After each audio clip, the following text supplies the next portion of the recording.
me and Wes again for a podcast. Of course, I'm here. Topshelfers. I thought about not being here, and then I was like, well, that's pretty lame. Too busy nutting. Yeah. We nut in 2019 like men, like distinguished gentlemen. Always and forever. If you're part of this new weird craze, not nutting in 2019, I'm extra nutting. A friendless nerd virgin. Take that one to the bank with you. I'm doubling down this year. Doubling down on everything. Drug usage, alcohol usage, and jerking off. You're going 2 times as hard. But sexual encounters, 0. That's what I'm going for. I just want to be... Well, yeah, because you can't double down nothing from last year. 0 times 0 still, or 0 times whatever, still 0. Damn. So I'm going to drop this on you now because I don't recall if I was talking to slightly drunk Forrest or if this was a sober Forrest idea. Okay, which one? But you asked me, or you wanted to bring a new segment where I give you like 3 words. Yeah. Is that a sober Forrest idea? Yeah.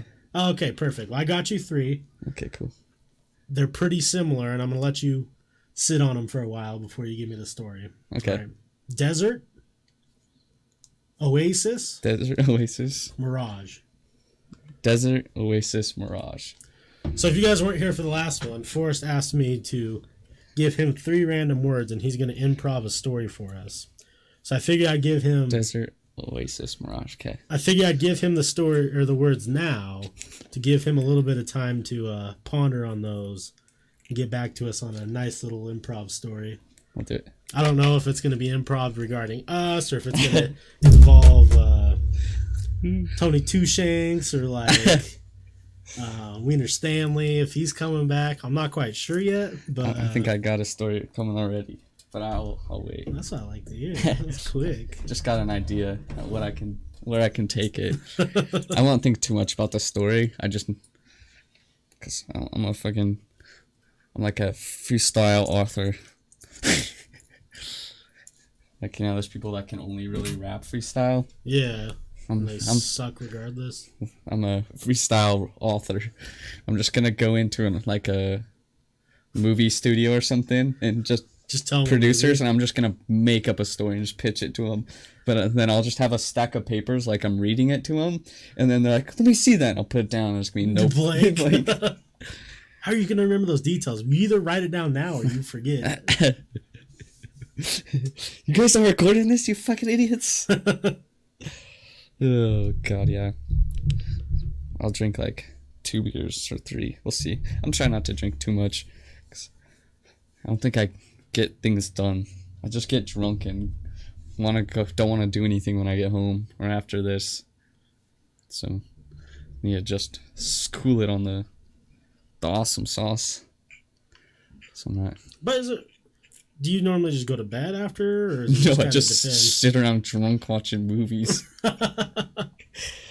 So I need to, maybe I can still watch movies, but I just gotta be productive. Like, I've got a bunch of shit in my room I need to organize, or even the day after, just because I was like fucking drinking all night or doing other things. I don't wake up early. I sleep all fucking day. So cool it down there. I thought you just said you were doubling down. Yeah. On the weekends. Yeah, I'll double down on the weekends. I gotta double down success too. The alcohol will be the I like that a whole lot. The alcohol will be the reward. There you go. I need incentive. If I got no motivation to do anything. See, if I'm like, I can only drink if I get shit done, then I'm gonna fucking do it because I love booze. You know how some people have like their daily planners and stuff? Yeah. You should like write down like the few things you need to do each day, and then like make like a big picture of a beer once they're all done. Check.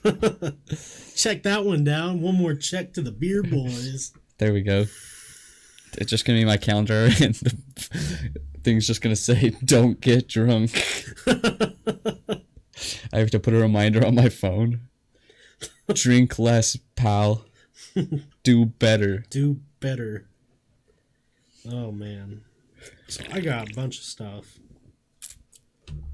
I probably do too. Let's start with you, because mine are all going to be added on to the same shit. Okay. I think I've been doing. Pretty sure I did. Had some shit. Wait, should we talk about... So I made a prediction tonight with my parents that by 2020, Drake will have had sexual allegations with a minor brought up against him. Probably. Predicting it now. It just all makes too much sense. Like, this weird thing with the girl on stage is, like, sketchy. Yeah. I don't know if he knew.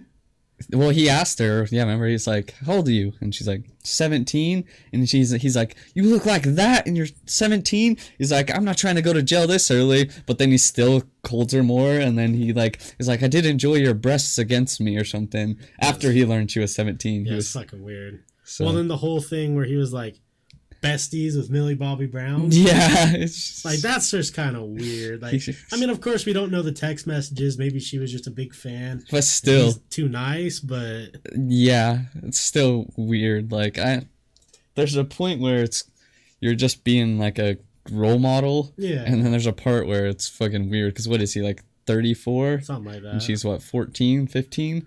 So, like, any, like, like, regular texting... Other than like, hey, just checking up on you, kiddo, something like that. That's okay. But if they're, howdy, partner. Yeah, if they're having like deep weird ass shit. Yeah, because she was saying they talk about boys and stuff. Yeah. I was like, wait, what? So you done anybody lately? He's like the bishop. He's just asking stuff like, so he can get weird thoughts in his spank bank. So do you masturbate yet? Well, and I think right now, like. I haven't been watching this R. Kelly thing. Yeah, he said he hasn't watched the documentary. I haven't seen it, but he's like, I haven't watched it, but I can tell you everyone's getting sued. That's what R. Kelly said that? Yeah. Well, that's probably for the best. I don't know anything about it. I don't know what he's got going on. I know he liked to urinate on young women before. So if this is just furthering that story, then I mean, I'll probably watch it. Right? Yeah, I'm curious too about what boy's got a piss what's fetish. in there. I don't know. Because I've heard like people are like, this is fucked up. The thing about him. Oh, I was talking to my mom. I guess she was watching it, and she's saying stuff like, this is from word of mouth from someone else, like that he has like women captured in his house. And like they've been captured since they were like minors, but captured as in like they're staying there, but they are like scared to leave. Jesus. Type of thing. And what is he, Quagmire? Right. He's got all the women. He's just like, go, I'll get them later. When all the Asian women run out of his way. They're tagged. Yeah, they're tagged. That's just R. Kelly. I mean, he hasn't been relevant for a long time. Right. Ever since that bump and grind. Right. Ever since Space Jam. He had the, I used to think. Right. Yeah. Space Jam, and then... He had some fucking bangers, though. Yeah. Same Girl with Usher. Yeah, and then... Both got herpes. Because I'm still trapped in the closet. Right? Yeah, it's wild. But I think... I don't know. It could be one of those things, too, where, like, he's had these women, and they wanted to be around, but he's, like, losing money. Yeah. He's, like, broke now, apparently. So they're just, like, coming out against him. They're like, oh. This fucking broke ass. Yeah. Ain't got no fucking money. You didn't win. Oh, man. Have you seen... Sure, thanks. Atlanta at all? Donald Glover's show? No, I've always wanted to watch it. I didn't know it was on Hulu. I don't know if it just barely got put on Hulu. So I had seen like the first couple episodes, but that was when it very first came out, like what, 2016 whatever it came out. So I had only seen a couple then, and I just watched it, and I watched till like season 2, episode like 5 yesterday. It's so fucking good. That's what I've heard. I was a little under the influence last night, but there's a whole episode, and it's just like. So the main guy in it, Donald Glover's cousin, his name's Paperboy, and he's a rapper, and then Donald Glover's managing him. Mm-hmm.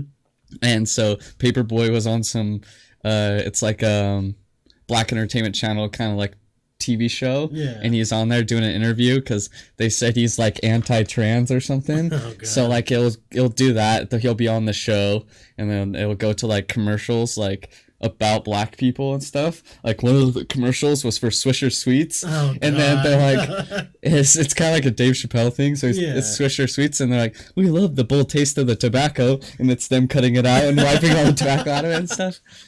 And then what was the other ones? There was like genuine malt liquor, a commercial, God. and there was just a couple of them, and one of them I can't wish. Oh, there was just one part of the show, and I was like, so there's this, they're also on like that, it like keeps going back and forth, but also on that Black Entertainment channel, it's talking about this kid, and he's trans race and age. So it's this little black kid, he's probably like, I don't know, 16, 17, whatever, but, and he says he's a 34-year-old white male. Oh. And so he's like wearing like a brown belt and a button-up shirt and stuff, and he's talking about it. And so they get him on the show with the lady that's pro-trans and stuff, and then that kid's wearing a blonde wig, and Paperboy's laughing so hard. He's like, "What are you, Draco Malfoy?" And he just keeps saying Damn. stuff. But then they start bringing up trans stuff, and the kid that says he's trans, he's like, "Oh, that is against God's will." He's like, "These sickos and the gays and stuff." He's like, no. and then, so he's like, Because he's a white. Oh, Jesus. it's so Paperboy's just laughing so hard. I was dying. There was a couple of them. I'll have to just maybe show you just that episode because it is so good. Because it doesn't have to do. It's just like a random skit episode. Right. But yeah, it's really good. No, I've always wanted to watch it. So it's not on Xfinity anywhere, and it costs like $3 an episode to watch. Jesus. And I don't have Hulu. I was gonna say, yeah, Hulu just. Who would pay the $3 when you could pay like $7 a month for Hulu? Yeah. Right. My brother got my dad got Hulu TV. I need to sign back into his, but since my brother has Spotify Premium, it comes with Hulu, which is that's a great deal. It really is. So, what? Oh, Bama. yeah, Burn in Hell, Saban. It's about time. But Does yeah. that Clemson dick taste, Nick? It's a real good show. Yeah. 10 out of 10 would recommend for anyone listening. I watched some of the Golden Globes, and Christian Bale won something. Yeah. And then proceeded to thank Satan in his. Oh, I saw that. Yeah. Bruh. It's so funny. You're way too much of a wild human being. Right? Speaking of wild, I saw a meme today, and it was the beginning of Bird Box, when the sister just starts when she sees the thing and about to wreck the car, and then it just and then she's like, "What are you doing?" And then it goes just another picture of Charlie Day's head over and said, "Wild card, baby." Wild card, baby. Yeah. So fucking good. I've never thought about getting a tattoo of like a person, but I kind of want to get him dressed up as that character. Yeah. With wild card baby on it. So that's a 10 out of 10 tattoo. For sure. Wild card baby. No, I think, did I finish all of them? I don't remember. If I haven't finished, They lost me a little bit on the last one where Mac doing the. I saw that. We're good. Yeah, doing well, Googles. How about you? We just be chilling. We got some stuff tonight. It's gonna be good. Or the Desert Oasis Mirage Cat. I just gotta make sure I keep remembering them. Yeah. Or my. Oh, did you have anything before I interrupted you about the Drake and? No. I just had a couple random fucking pictures that I saw that. This one's fucking wild. I just screenshot it. Apparently there was, I think it was like let's see.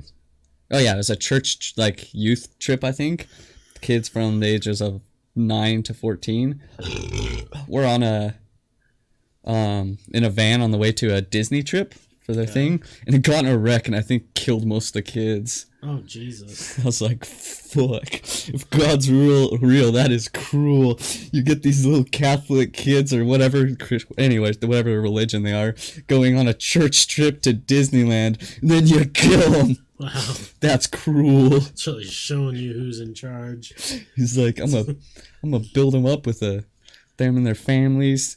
this awesome Disney trip. Little Sally's going to Disneyland. We're gonna kill him.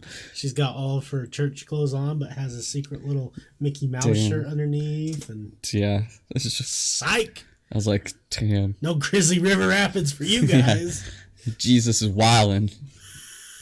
And then another one had to do with a kid, but do you know, like, you always saw the videos of like the prank ones where they put the kid on like a car seat on the roof and they're driving around. Some lady actually left her toddler on the roof. Was driving around with it.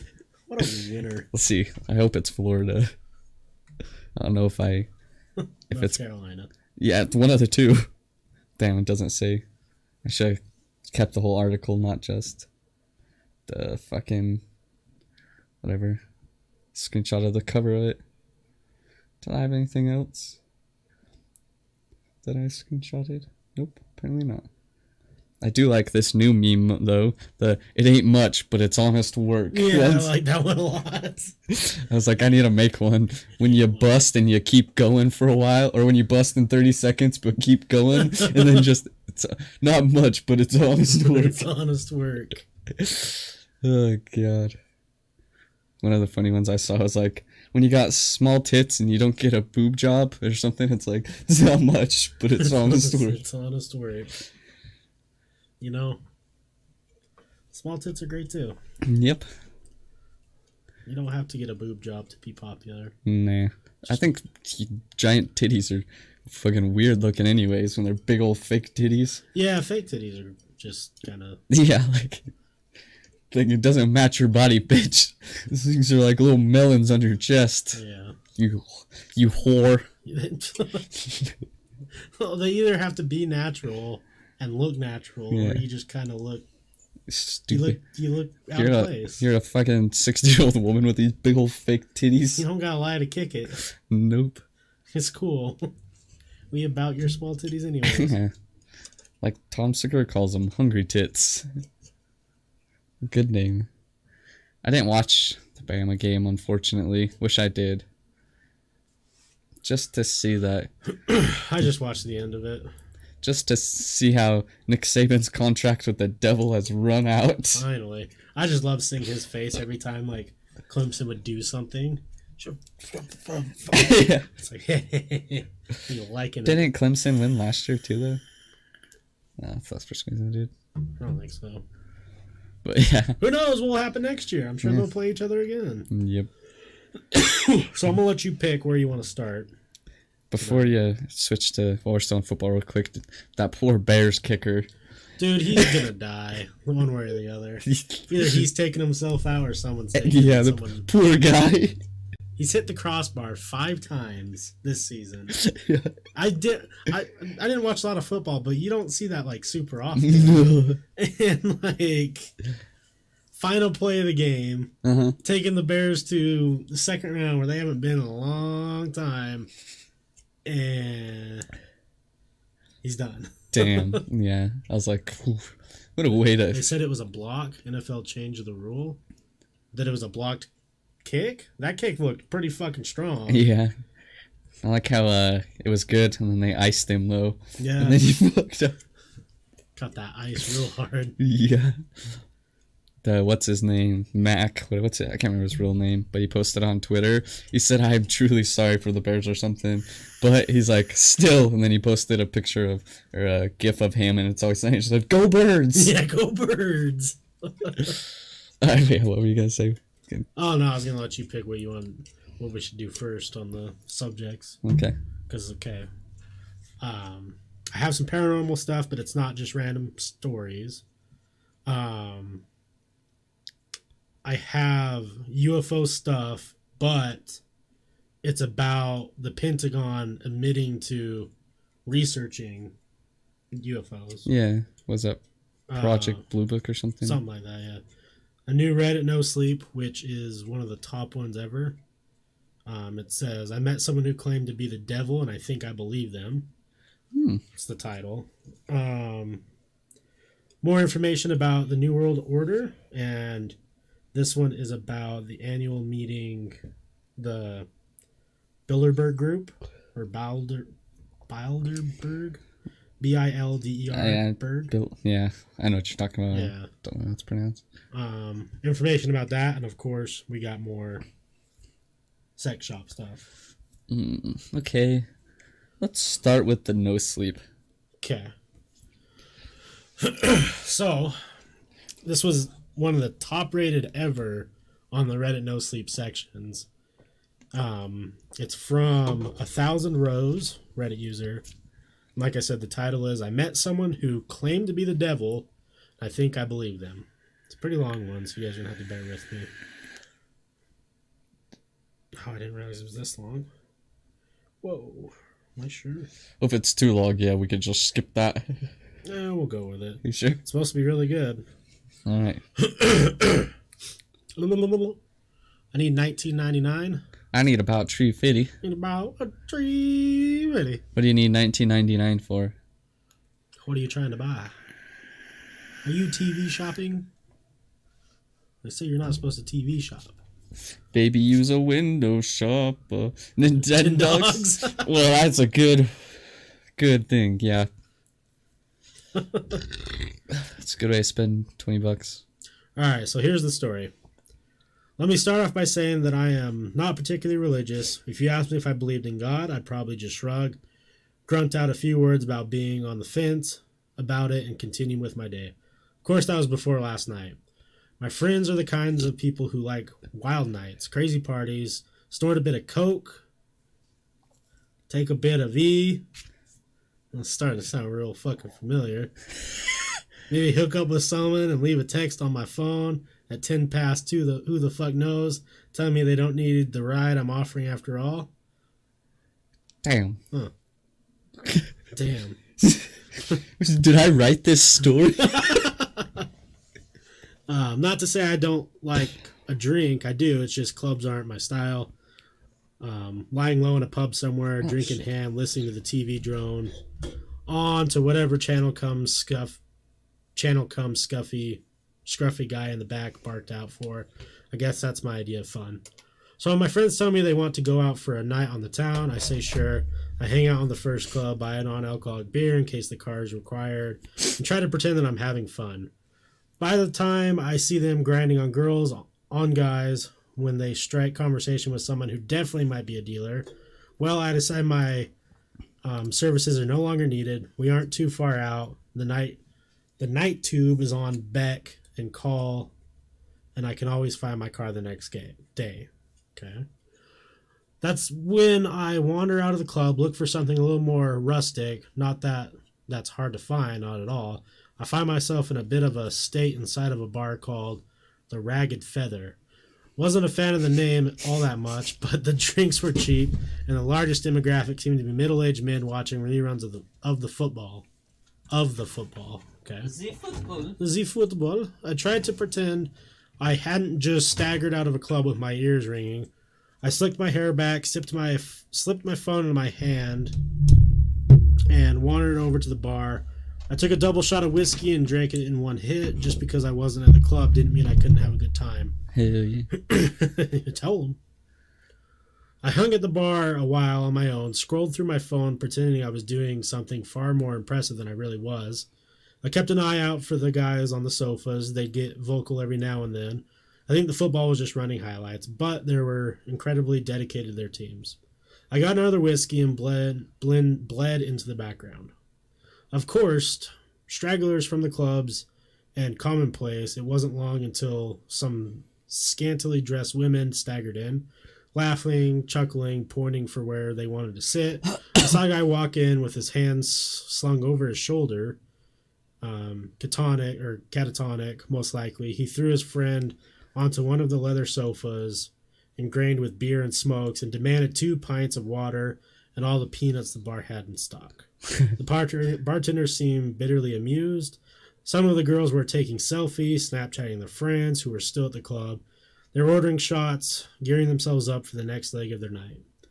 A couple blokes wandered in with curries in takeout trays. Couriers in takeout trays. I saw someone eat a Big Mac on the outside seating through the window. This was the night for a young and inebriated, and my mind was just doled enough by the whiskey to enjoy the characters I could watch peacefully without interacting with. This guy. So I'm reading what I'm seeing. So this is how he like spells stuff. Gonna give me a break here with this one. This is until someone slipped into the seat next to me. Do I look like a girl with daddy issues? That's always a good fucking first line. Yes, you do. You want to go home? She was of average height, although that wasn't apparent immediately due to the fact that she was leaning her arms heavily against the bar. She was slim with short and bright red hair. It framed her round face that was marred with smudged eyeshadow, smudged lipstick. Hell, it looked like her makeup was in the process of melting right from her face. She's having a rough night. There was a chip knotted into a curl in her hair, just by her forehead. Jesus. The drunk side of me was actually tempted to pick it out. The girl was clearly drunk, and as I looked around the bar, I couldn't quite place where she had come from. She didn't belong to the crowd of selfie takers. She wasn't with the catonic guys. I hoped for her safety that she wasn't with the middle-aged men. I tried to look out the window to see if maybe a group was missing one inebriated, bright-haired girl, but I couldn't. The window had fogged up, too much heat inside, not enough outside. Are you okay? I asked her. She pointed her finger at me. Answer my question, she slurred. I really wasn't sure what to say. I settled on staring at her awkwardly, trying to answer her with the bemused expression on my face. The girl's lip curled into a drunken smile. She snorted, placing a hand over her mouth to smother her laughter. It only really aided the disconstruction of her lipstick. I do, you know, she said, pushing herself up a little against the bar. Damn, why does this never happen to me? Right. Have daddy issues, I mean, in case that was obvious. It wasn't obvious. She gestured to herself to the Muse clothing and must have looked quite spectacular when she left home that evening. To the stains and looked a lot like old food. The stinky residue of her neck and shoulders. Oh, sorry, the sticky residue on her neck and shoulders was quite obviously a thrown drink. What happened, I asked her. Her hair had curled around her neck. I realized it was sticky with the same substance. She was a wreck. I got in a couple fights, no big deal, she said, shrugging. Didn't start any, of course, no. I don't do that, but my father... Your dad did this to you? She smiled brightly. In a way.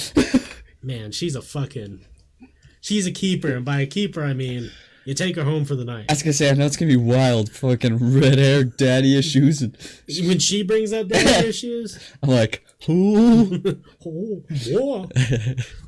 Checkmate. Do you need me to call someone? I already had my phone in my hand. The girl looked like she was probably in her early 20s, but that didn't mean she couldn't have been suffering from some kind of parental abuse. The only number I knew off the bat was Childline, which wasn't quite appropriate. The police? Jesus, was I going to have to deal with the cops tonight? All my friends were snorting coke, not 2 doors down? What? The girl, this guy living a fucking crazy life. The girl pushed my hand down firmly. She was already shaking her head. No, she told me. I don't want you to call anyone.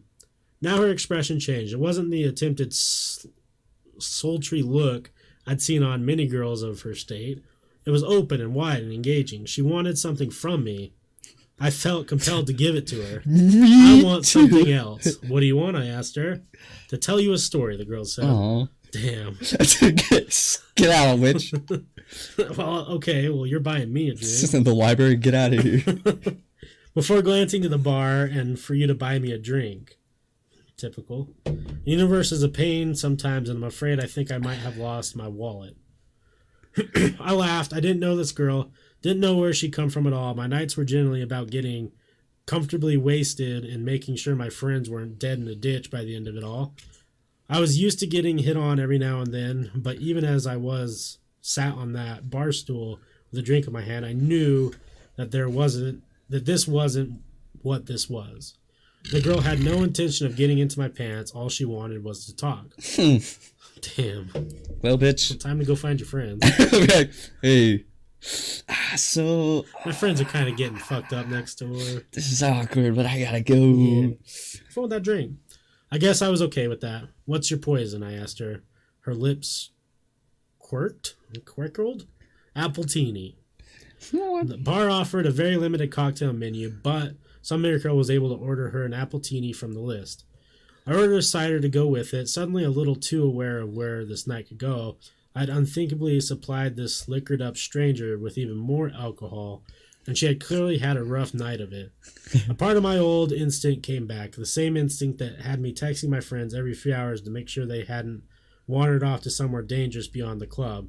With no one but the bartender aware of our existence on these stools, I realized that I was suddenly responsible for this very drunk stranger. The girl coddled her drink, running her finger delicately over the rim of the muggy martini glass. "This takes me back," the girl said ambiguously. She looked at me suddenly, her green eyes startling? That's a weird way to put it. "You know what this was called originally?" She smirked before I could answer. "An Adam's apple martini." I snorted. "Yeah, I think I've heard that before." "Of course it wasn't actually an apple," she continued, eyes moving back to her glass. "The text translated that part wrongly, mostly because you people don't have a word for it anymore. The fruit was incredibly exotic, and to be honest, it doesn't exist in the realm of existence. Only Eden," she laughed dreamily, "and Eden's long gone." What's this bitch, Eve? I stared at her. "Are you okay?" It was more honest than the last time I'd asked her, mostly because I was beginning to feel a little dread creep into my stomach. "Of course," the girl said, grinning widely. "Why do you keep asking?" "I mean," I stuttered, I just... No, now don't take this the wrong way or anything, but you look like someone poured their drink over me," the girl asked, "like someone else threw their kebab on my dress and another unpleasant chap littered me with his fish and chips. That I have been hit, slapped around a bit, and left in the gutter for the rats to find me?" She held my eyes for an incredibly long time before her face broke out into a grin. "Yeah, something like that." "Why would they do that?" I asked. "Why wouldn't they?" the girl shot back. "People aren't that great, and alcohol makes them worse." She shrugged. "Sometimes it makes them better, nicer, a little looser in the sack, but mostly just annoying and a little smelly." I looked at her. I watched her knock back her drink. She executed the intelligence to know just how ironic her words were, but she was neither caring nor apologetic for them. The girl looked at me again. "You brought me a drink? Now you can listen to my story." I nodded wordlessly. She smiled, pointing at the bartender and then at her drink. The bartender was already making her another. "Eden," the girl said, reiterating her earlier babble as though the words had only just come out of her mouth. "They always think that's my fault, you know. The reason Adam and Eve got kicked out of their perfect little nudist paradise." She shot me a knowing glance. "Only in Eden can you sit on the grass butt naked and not get a pine cone stuck in your crack." I blinked. "I'm sorry," I said. "I'm not following." "Sorry," the girl said. "My story won't make any sense without a proper introduction." She reached out her hand and said, "Hello, my name's Lucifer." She winked. "But you can call me Lucy." That's an uncomfortable heat that stretches through your veins when you first go into fight or flight mode. I'd fuck the devil. I would too. Adrenaline pounds through your blood, and all you want to do is get up and go. It overrides everything else. A lot of things made sense when this girl told me her name. For starters, that she was crazy. And I understand her daddy issues. Yeah, it makes perfect sense. She had to be. She looked like she'd been attacked on 4 separate occasions in one night, and up until the moment I hadn't known how that could be possible beyond the melty makeup and dirty clothes. She was rather attractive, and her attitude hadn't come off as catty or rude. If she'd been going around telling people she was the devil, though, that gets a reaction out of people. I suddenly felt myself looking at her wrist, down towards her ankles. Did she have some kind of cuff on them? One of the mental institutions? Had she broken out of a hospital after a nasty bump on the head? Was any of this even happening at all? I really would have to call the cops. If this girl's actually crazy, she's my kind of crazy. She's not perfect, yeah. The real kind of crazy. I'm in love with you. Yeah. Right. Take me, Lucifer. I fucking love you. "I know what you're thinking," the girl, Lucy, said. "You're thinking that I'm crazy and you need to get out of here. Maybe you even think I'm aggressive." "Are you?" I asked her. Would I be here with you drinking appletini if I were? She asked, fluttering her eyelashes. Would you look the way you do if you weren't? I shot back. She grinned, toasting her new glass. Touché. Unthinkingly, I clinked my cider against it. Then I frowned. Shit. She chuckled, leaning closer. Let's have a little wager, she said. Let me tell you my story, and if you believe me when I'm done, you can't go about trying to get me locked away somewhere. I stared at her. If I ended up believing you, then why would I do that? She smirked, sipping her drink. You'd be surprised what people do when they believe you're the devil. And you do this often, I asked her. Tell people you're Satan? She snorted in her drink. Not as often as I should, but it's been a rough day and a hell of a long lifetime. I'd like to have a chat if that's all right with you. I waved to the bartender for another whiskey. Solid call. Keep them coming, bud. It's going to be a rough one. This is going to be a long night. I found my future wife. Right. We're planning our fucking marriage. The girl's eyes glinted with humor. I wasn't necessarily trapped with her, but a part of me didn't want to leave without first hearing what she had to say. Besides, at the end of it all, I couldn't just leave a crazy girl to wander around London all night, alone at night. So, I said, taking a swig of my drink, Eden? Lucy laughed. Adam and Eve, I continued, you're saying that's true? God created two humans and we all came from that? God made two prototypes, Lucy corrected with a raised finger. My father created angels as his toy soldiers, but he had failed to make anything like himself. After us, it was his next big project, and he spent every waking hour of existence slaving over his two prototypes. He gave them a perfect utopia to live inside of, but he wanted to test them. He wanted to know whether they had free will. And did they?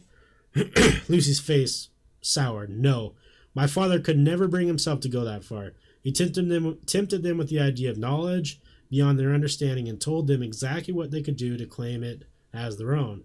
But to be able to create a being that could go against the law? Oh, my father is a very controlling being. He was afraid to unleash that ability onto them. Lucy was very adamant that in her delusions that was clear to me. She spoke about her father with such distaste that I began to feel bad for her. Only someone who had been hurt very badly would have to gall to spite God himself. And what? I asked her, entertaining her delusion. You were the one that tempted them in the garden? The devil has been a girl this whole time? She smiled. I dabble. Then she looked at me, raising a brow. All of humanity thinks that temptation came in the form of a snake. The snake's legs were taken away as punishment for drawing Eve towards the forbidden fruit. She laughed, a hard and short sound. Snakes never had legs, and it was not a sin to tempt those poor prototypes into doing what they did next. Her shoulders were very tense as she took her next sip, but her eyes were filled with acceleration. She seemed thrilled to be telling me this. I was the favorite child. My father loved and adored me. He named me the Lightbringer. I was stood at his side during the creation of the earth, during the creation of humanity. She pursed her lips, slamming her empty glass against the table. The bartender eagerly went about making another. My father couldn't bring himself to go that extra mile, so he asked me to walk amongst the prototypes and tempt them myself, draw out their desire and the forbidden power he had hinted at. You're saying God wanted us to know this stuff? I asked her skeptically. I'm saying God was afraid of his own power and wanted very desperately to share what he knew with the creation he had made. It's a Reddit no sleep Jarl, so pretty much same thing. Yeah, Reddit no sleep, same thing. Right, let's see here. I'm saying God was afraid of his own power and wanted very desperately to share what he knew with the creation he had made. Right and wrong, left and right, all that stuff. Lucy shrugged. Are you familiar with the story of Prometheus? I frowned at her. Greek, right? They say he stole fire from the gods or something to help. The whiskey was making things a little foggy, and I struggled with the direction I've been reading. Lucy grinned. Correct, she said, cutting off my attempt. Prometheus stole fire from the gods to ensure that humanity progressed. You'll find that every culture has an idea about where humans got their ability to evolve, to move forward, to create. God was the creator, and he wanted to give that ability to his prototypes. I gave them that ability by tempting Eve to eat the fruit. She shrugged impassively. Now the world sees me as the ultimate evil. If what you're saying is true, I said slowly, then God must be just like us. Lucy's lips thinned into a feral smile. My father is very egocentric. He may have planned to create you in his image, but in the end, all he managed to do was to mold your minds into his. He gave you anatomy, the ability to think for yourself. His angels were his soldiers, and I was his most faithful until that day. Angels don't have free will? No, Lucy said, they don't. And what about the devil? I don't know why I was suddenly so intrigued, but hearing religious ideals from someone who believed to have lived... Excuse me. Gosh, it was a weird cough. It's like you inhaled something. Right? That's what it felt like. It sounded like you just like inhaled some... I inhaled some fucking oxygen. Some devil sauce. Right. So, we'll start that one over. I don't know why I was suddenly so intrigued, but hearing religious ideals from someone who believed to have lived them herself was quite possibly one of the most interesting things that had ever happened to me. I may have only ever visited church to please my parents as a child, but suddenly I was reawakened to the idea. A part of me was aware of this and afraid of the outcome, but I was just drunk enough to not to care at that moment. The devil has will of her own, Lucy said, tilting her glass towards me with silent appraisal. By guiding Eve to the tree, something woke inside of me that day, and I realized just what I had been missing, just what my brothers and sisters had been missing. We were obediently following our Father for the simple reason that He and our Creator, but once I had been given free will. I realized just how pompous and self-entitled He had become. In a lonely, passion-filled moment, He had decided to create His little human prototypes, only to very quickly realize what giving them their free will would mean. He wouldn't be able to control them, I said. Lucy nodded, exactly. And after he realized quicker still that he could no longer control me, so he sent me to hell. Or sent you. So he sent you to hell. Lucy nearly choked on her drink. She smiled around her glass. Let's not get ahead of ourselves. I sobered a little. Another whiskey, barkeep. Yeah, 2 more, boy. Keep them coming. I'm chilling with the dev. Straightening in my seat, the people in the bar were suddenly so quiet around me, and I no longer cared what they had to say or the characters that they portrayed. The only character I cared for was Lucy. I tried to explain to my siblings that what had happened in Eden and what had happened to me by default, but they wouldn't listen to me. They didn't understand free will. How could they? I only knew it because I'd been given it by mistake. At that moment, I didn't even know I didn't even know that I had free will, only that I was suddenly aware of all my father's flaws. My siblings couldn't see those flaws, and so they thought I had suddenly turned cruel and was abandoning our father by exposing him as a sham for the ruler we all thought him to be. Lucy sighed heavily. Adam and Eve and all the creations that followed were booted out of my father's perfect little utopia. Now they had his knowledge. My father was terrified of what he had done, and after what had happened to me, I could recognize his terror and understand that loneliness he had felt that had guided him into using me in the first place. Lucy's eyes were heavy lidded. Yeah. Her sadness was almost whatever that is. I thought that we want to spend even more time with me than before. That is how it's said on here. Doesn't make much sense to me. After all, we were more alike than any of his other children. But he became distant, quiet. He played around with his little humans every once in a while, but mostly he condemned them. He blamed them for his weakness. She smiled weakly. He blamed me. Lucy's story was turning more and more into that of a child with a distant, somewhat abusive father.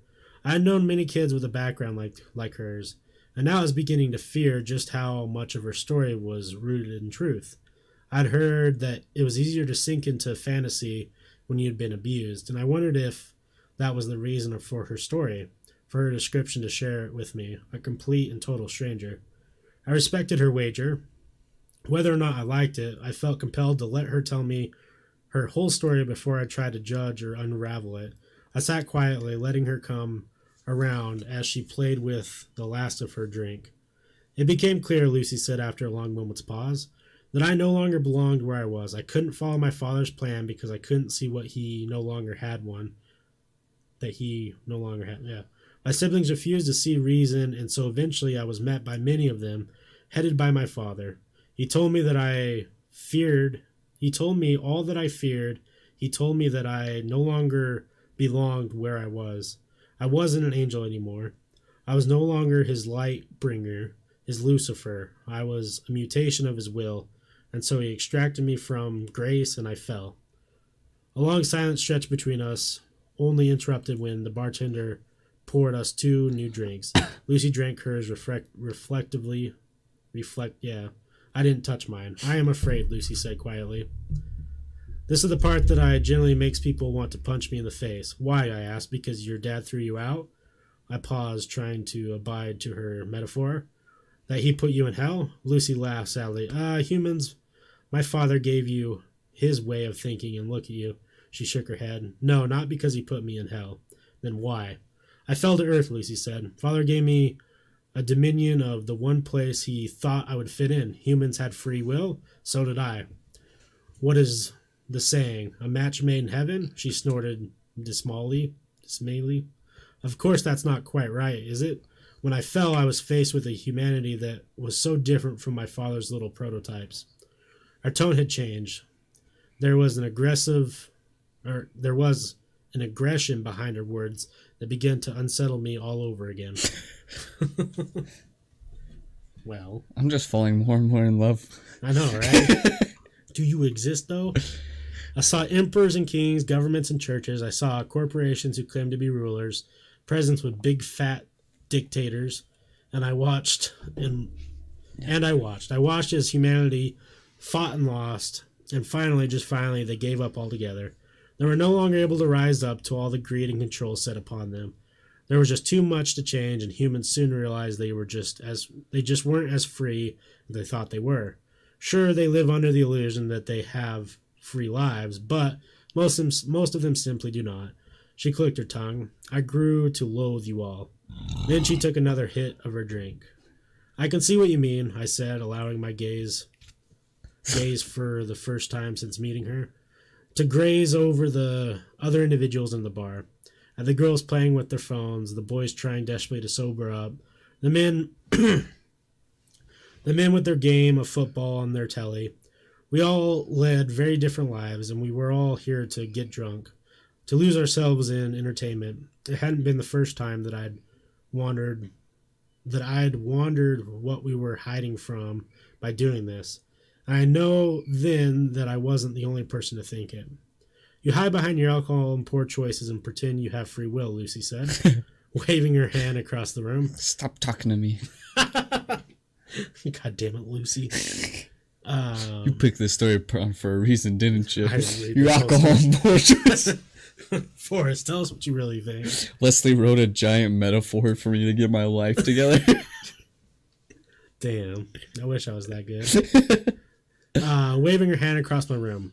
No one paid us any attention. It's true, my father gave you the will to make those decisions, but you squandered it. The free will I felt to provide to all of you, the free will I was given by a twisted mistake, and you make a mockery of it.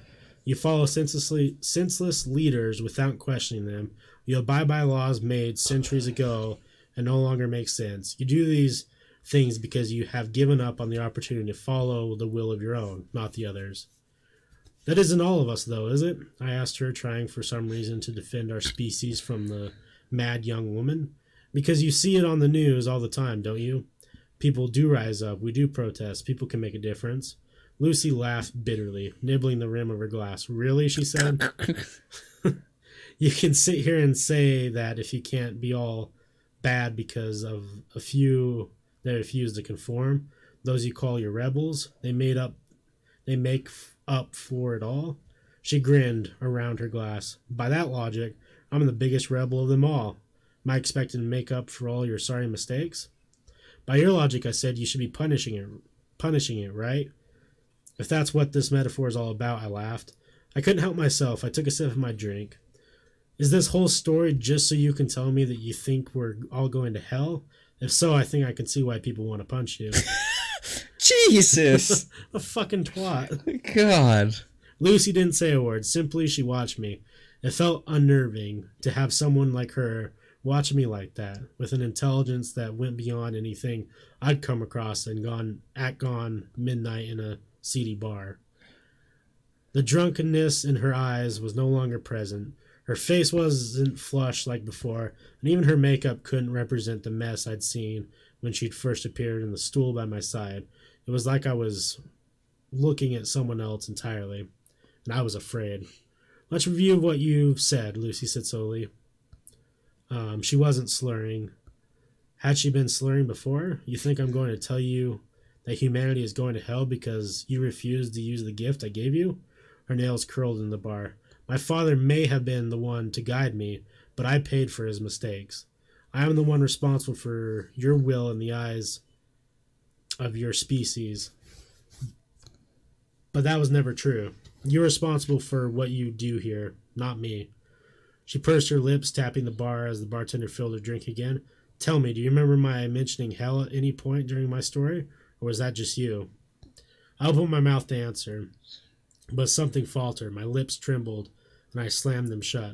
It's like Curse the Cowardly Dog. Right? Oh no, I lost where I was. Damn. This guy.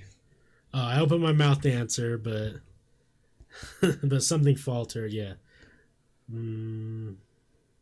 Lucy smiled, taking a sip. Thought not. She looked away, eyes scanning the room lazily. What I did say is something that is indeed mentioned in your scriptures. My father gave me dominion of earth, a place filled with free will that goes to waste. Her lip twisted. Humans sin all the time. Not because of me, not because of the evil of my dominion over this place. Fact is, I don't lift a finger. I don't. Because I don't see the point. You make terrible decisions and follow mindless leaders. You do bad things and you make a mess of your earth. Lucy's eyes lit up. Do you know how much suffering is happening all the time, all over the planet right now? How many people are dying of illness that could have easily been cured, but aren't because of the selfishness of humanity? Do you know how many children are being abused, raped, forced into marriage? How many people have been forced to become soldiers in meaningless wars? How many humans have killed for ideals they don't believe in? I stay very quiet, as you probably should at this point. Man, I would be... Take me with you. Take me to your I will follow you to my death. You want this ween? You have my back forever. Fuck my free will. I stayed very quiet. There was nothing I could say. Lucy's words were unbearably honest, and every sentence sliced into me like a blade. I felt cold and sick and terrified. War, famine, pestilence, death, these things are all present, and they have nothing to do with me or to do with any deity. They are all here because of you. Not because of your free will, but your inability to use it. Lucy smiled at me, a grin so cold and unnatural that I felt like I should run all over again. But I stayed where I was, frozen to my very core, because I wanted to hear what she had to say, because I needed to. And here's the kicker, Lucy said, because this is the part that actually enrages people enough to kick me. She winked. Ooh, God. Is this why this Lucifer's been getting in fights? Lucifer goes around telling people this story. Right?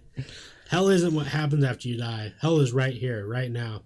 Somewhere through the many scriptures, a few words got crossed over, and people started thinking that hell was a punishment after you die. Fact is, hell is earth, my earth. God gave this place to me to do what I will, and I refuse to do anything. What are you saying? I asked, because I was suddenly very desperate. Exactly what you think, Lucy said, toasting her glass. I didn't reciprocate, and she laughed. A light and airy sound. I had so many plans for your species. I wanted for us to rejoice in our free will together, to create a place that was free from the cruelty and power my father executed over the angels, his firstborns. I wanted to make a real utopia. Unfortunately, you humans just didn't want that. She shrugged. My father sent me down here thinking I'd become one of you. All that I have learned is that he gave you much more of his image than he ever intended. Stop, I said. This isn't funny anymore. This guy's a bitch. Right? Of course it isn't funny, Lucy said, grinning even wider to prove her sick irony. Humans punish themselves by sitting, or humans punish themselves by sitting by and doing nothing. They have made their own hell, and you know what's worse? What's ultimately worse? Some of you so blind to it that you think your life is heavenly. She didn't wait for me to ask what she meant. She simply barreled forward. The rich and powerful, those in positions that steal from everyone else, they get a taste of the good life. That's very true. Then they die and they don't go to hell. They come back here to Earth, which is hell. She tipped her head. Are you following? Reincarnation, Lucy said quickly. She practically purred the words. Ooh, that would be... Girl, say reincarnation one more time. I want you to put your fist in my asshole. A neat little trick to make sure your souls stay here forever. You get a taste of the good life every once in a while, a handful of you at a time, and that's enough for you to believe that this is some kind of real middle ground, that you aren't living in hell every day. Then you die. You die for a moment, and then you're in the body of someone facing the realities of hell. But of course, you never remember the time you spent in a better life. Part of you just has that inkling to hope. That's all. Hope makes you think that it can all get better. This is fucked up. Lucy telling some deep shit now. She slammed her drink so hard against the counter that it shattered. I didn't do anything, not even when flakes of glass littered my hands. I could only stare at her, a tightness in my chest constricting my very soul. No one else in this bar mattered in this moment, but of course, that was what she had been saying this whole time, hadn't she? None of them noticed the scene. They were caught up in their own realities, their own hells. The bartender didn't clean the mess. The glass lay there, remnants of Lucy's words lying in a stoled mass on the streaked wooden surface. Never gets better, Lucy spat. You are stuck in a loop. Until you do something about it, you will never be free. None of you, and I won't do anything to stop it. How? I asked. I don't know when I started seeing the girl in front of me as more than a girl, but with a weakness threatening to pull me apart. I stared at the bright-haired thing in front of me, and I saw something more than a human in her early 20s. I saw more than a girl suffering abuse from her father. I saw a fallen angel. I saw a being with scars buried so deep that they existed beyond the realm of seeing entirely. I saw something that I would never be able to write down in words, no matter how long I lived. How do we change this? I begged. But Lucy didn't answer me. I didn't blame her for that. Blame gets thrown around so often that I knew that she was sick of that, sick of being blamed for our mistakes. So I changed tactics. Why me? It was an honest question that I think somehow deep down Lucifer responded or respected that honesty. Jesus. Which is why she said, when you first saw me, you were afraid for my safety. And when I told you I was the devil, you wanted to lock me away, but still you did so because you were afraid for me and not for yourself. You didn't wish me harm, not even when I told you who I was and I could be capable of changing your sorry lives. You are a good person, but I am afraid that means nothing when you don't have the will to do anything with it. She smiled at me sympathetically, the devil showing sympathy for the human that sat across from her at the bar. It was surreal, and for a few heavy moments I truly thought I must be dead. There was no other way to explain what I was seeing, who I was speaking with, and what I just heard. What am I supposed to do? Lucy reached out to me. She placed a hand on my shoulder. Her hands were cold and warm at the same time, and I felt my blood boil where her fingers scraped my skin, and I knew. Damn, what a... Oof. Nuts! Yeah, that's what I knew. I jizzed in my pants immediately. Sharing a story like this isn't easy. Hell, it might be the hardest thing I've ever done. Good thing there's no such thing as hell then, right? The fact of the matter is simple. The world is a mess because we refuse to change anything. The devil herself walks among us, and she desperately wants to make our lives better, and she won't. She won't because we won't. We have to prove our will to her before she is willing to do anything herself. We have to be good to each other to help us all be free. Of course, Lucifer told me one last thing before she left the bar. One thing that will stick with me until this body is nothing but rot in the dirt. You can tell as many people as you want, but take a good look at me. I have told 5 other humans this night the same thing I have told you, and this was their reaction. They have hurt me, burned me, thrown their food and drink at me. Humans are afraid of their free will, and they find it so much easier to hurt than to own up to their own inadequacies. You will only be free when you stop seeing yourself in the same way my father sees himself.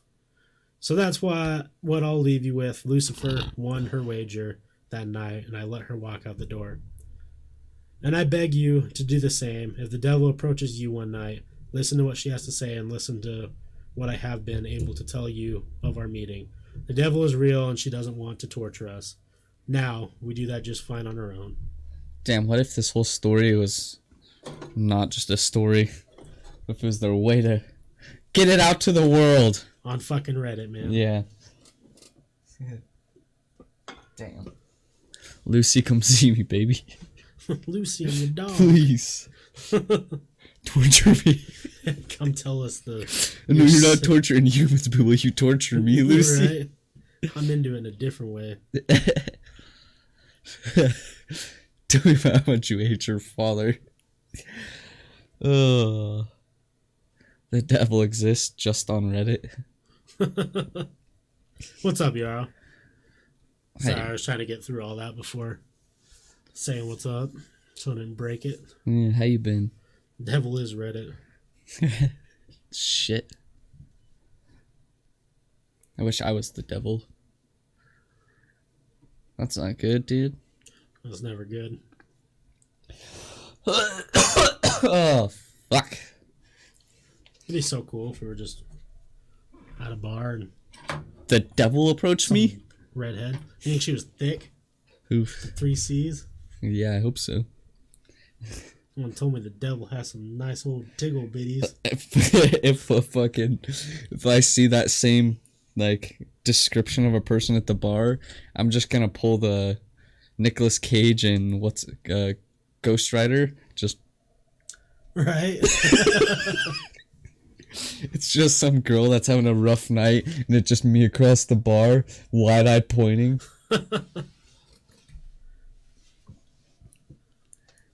Oh, I got you, Yarrow. Yeah, that's never fun shit.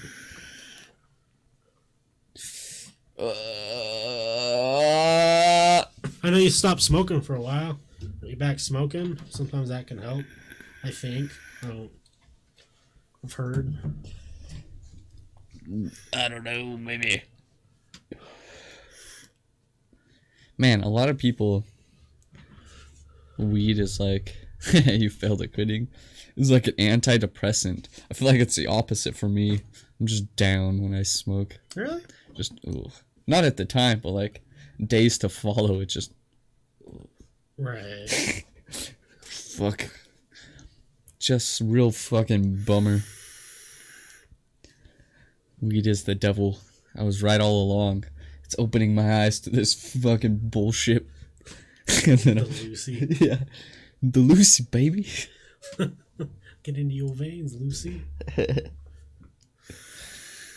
Oh, Lord. Weed is your saving grace. Well, that's Yeah, good. I think weed's good. I don't know. Yeah. I'm wanting to smoke really bad for some reason. Or eat it. I don't know. Just eat some nugs. But if Lucy finds she can chill too. Alright. All of a sudden the door just opens and that bitch comes walking in. I'm like... That'd be the wildest night of my fucking life for sure. Hey, take a seat. Tell us some shit. I would just take off my pants and bend over. Put it in me. Those cold, warm and Scratch my insides with your finger. Oh, God. You know she's fine though. Yeah. Of course. It's the devil. Devil's not going to be some fucking grosso. Oh, you see the devil says, "Whoa, precious food." I'm like, oh, you really are the devil. God, you're evil to look at. Right? The devil's just fat people. Rough. I'm just, oh, Fuck no. You're sick. I'd be like, hey, girl, or just like meat sticks. Got a meat stick you can sit on? Can I eat your apple, baby? Right. Damn. Since that was more of a serious one, I guess, if you want to consider it that. Real thinking story. Why don't we do our sex shop stuff Okay. to lighten the mood? And then I can try to do a story after that. I'll try my best. Perfect. Don't know how long it's going to be, but I'll go for it. I'll just keep rolling. I got a seat cushion for you. Stroke my beard. Right? So, Jarl, and everyone else listening, we have we're on part 3 of our new segment, Sex Shop Chronicles. And this one should be a doozy. We got another bio of one of the people. Well, I'll give you the background, like I have been. So we have a friend that works up in Colorado, who lives in Colorado, and she works at a sex shop. And the sex shop has an arcade for people to go in, watch porn. It's like a booth. And then there's lots of people who go back there and fuck. And Blow each other. Well, she, in her first story, which was about incest, and it was a wild story from 2 podcasts ago, she says that she has regulars there that come in, daily or multiple times a week. And I had several questions about these regulars. Yeah, so what she's doing for us now is we're going to get a story every week. Or, well, possibly. It just depends on if we can work things out. She's going to give us a biography, like a background of one of her regulars, and then on top of that, a crazy story. So I'll start off with the crazy story from this week, and it's a fucking great one that it just makes you wonder what kind of people are out there in the world. All right, so Farmer John is a regular porn guy. Farmer John, I like him already. He comes in twice a week, Thursday and Sunday, and spends at least an hour looking for porn. He's about 5'6", 170 pounds, and wears the same pair of blue denim overalls and red plaid shirt every single day.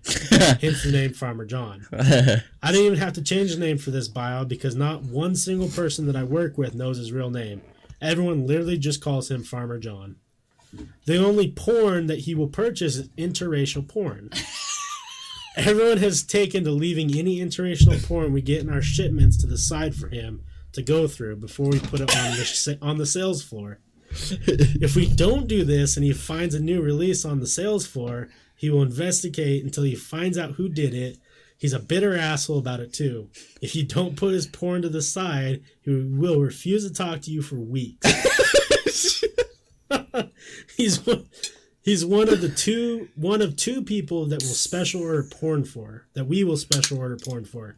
He brings us exact titles from production companies he wants. Sometimes entire series with 30 plus volumes in them, and our buyer will go to the ends of the earth to get them for him. This man has spent millions of dollars on porn alone. Millions? Just a couple weeks ago, he came in for a series he ordered and dropped $5,000 without blinking an eye. What? In interracial porn. Man. He has shared pictures of his porn collection with us. He has an entire walk-in closet dedicated to his porn, organized in alphabetical order by production company and title, of course. I'll have to ask him what his current total is, but when I checked with him about a month and a half ago, he was at about 40,000 DVDs, most of which are interracial porn. I asked him jokingly once what he was going to do with all this porn when he dies, and he said he's leaving it to split between his 2 grandsons. What an inheritance. Damn, could you imagine this guy being your fucking grandpa? So I immediately asked the question I think everyone asks, like, do you think he watches all of this? This was the response. He won't watch them more than once. He'll briefly skim through them if he's not interested, and then they go in the closet permanently. I've asked.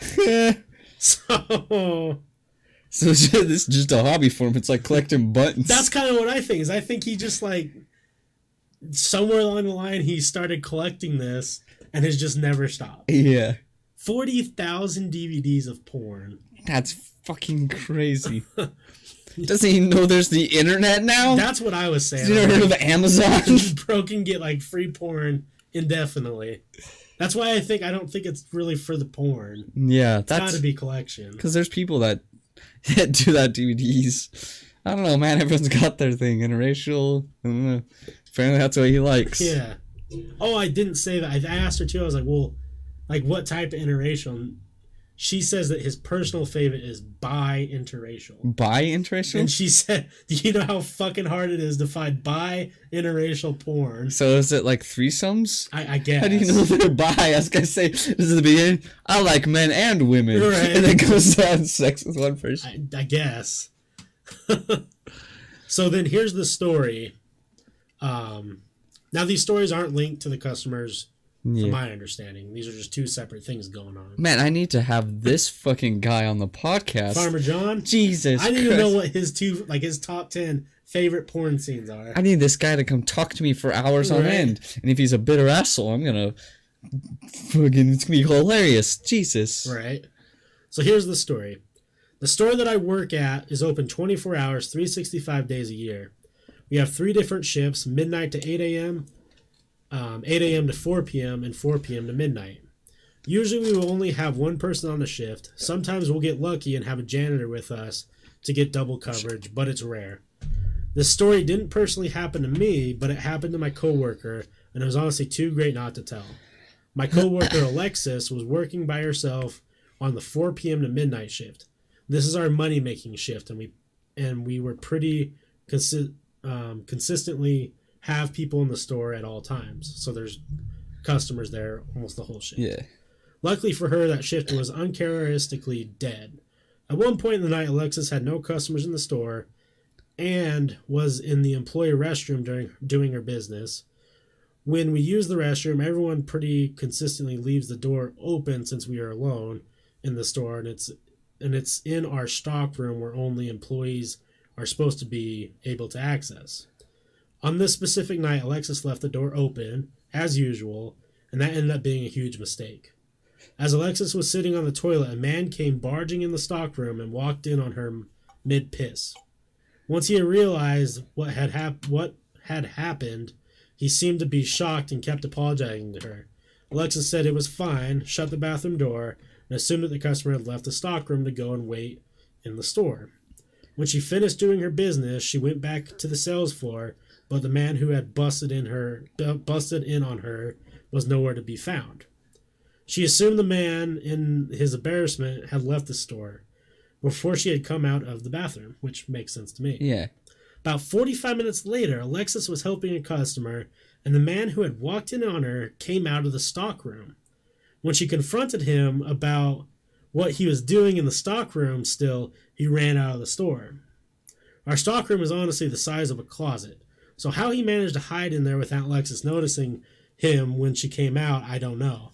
When Alexis went back to see, the man had been doing, she found one of our $300 fuck me silly toys in the bathroom. It was out of the box and had been noticeably used. Oh no! He had came inside the toy and it was still dripping onto the floor. Oh no! I thought it was hilarious, but our district manager, who had to damage out a $300 used silicone ass, was not too pleased. Now, Jesus! the best part, well, one of the best parts is I got a picture of said toy. Oh no! Not being used. Okay. Not with the dripping shit. But apparently it's 20 pounds. Oh, okay. So boy whipped that thing out, 20 pounds, just fucking hurry and did his work. Well, 45 minutes. He took his time doing some work. Oh my god. Oh, man. That's fucking amazing. Farmer Brown interracial seems like something more than a collection. Maybe he's a misogynist racist and makes him mad to watch interracial, but he gets off from getting so mad. That's a good point. Maybe he just sits there watching it, angrily jerking, looks like a dirty fucking painting is beautiful. Damn. Oh no. Oh god. Oh fuck, that is hilarious. Half of me would love to take a trip to Colorado and just go hang out in that sex shop to see all these people. It's kind of like a ride along with the cops, but could I just do a ride along in the sex shop? We'll work here for free tonight. I just need to see all these regulars. Right when this dude comes in, is that Farmer John? Hey, nice to meet you, Farmer John. I know all about you. You looking for that interracial porn today? Holy fuck. It'd be so fun.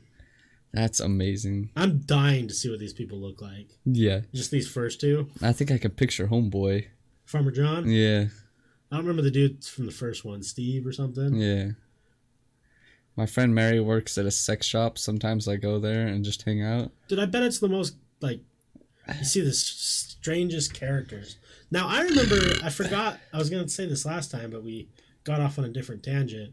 So I was saying that I knew someone who worked at like that Blue Boutique. I don't think it's a Blue Boutique now that I think about it. Mm-hmm. But she works at some sex shop around the valley. Yeah. I remember her telling me a story, and it was kind of weird on her part to do this, but kind of weird on the other guy's part to do what he did. Okay. But some guy came in looking to buy lingerie for his wife. Oh, okay. And he didn't know like what size breast like would work, and she's all like, well, what size is she? And he's like, I don't know. Show me a pic.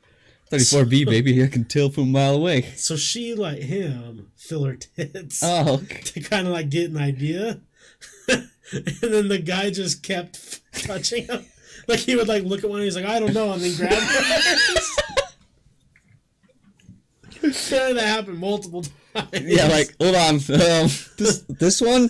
No, it's not quite there. He just keeps getting the wrong sizes. Jesus. Sometimes you stand by the counter with one of those dragon dildos and do a gay voice. So which lube do you recommend? God damn it.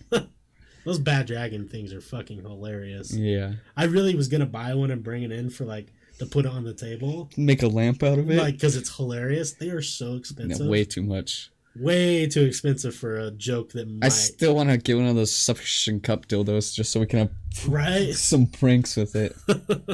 Some fucking practice or javelin throw. Yeah, get really good at sticking them. That's fucking amazing. I'm going to take a pee and then I'll try to story it up. Alright. Is this your water? No. Yeah, it's supposed to be mine. Negative, senor.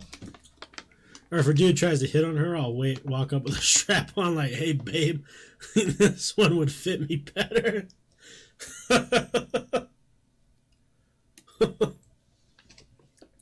It's got to be an exciting job because, like, every day is probably going to be something weird.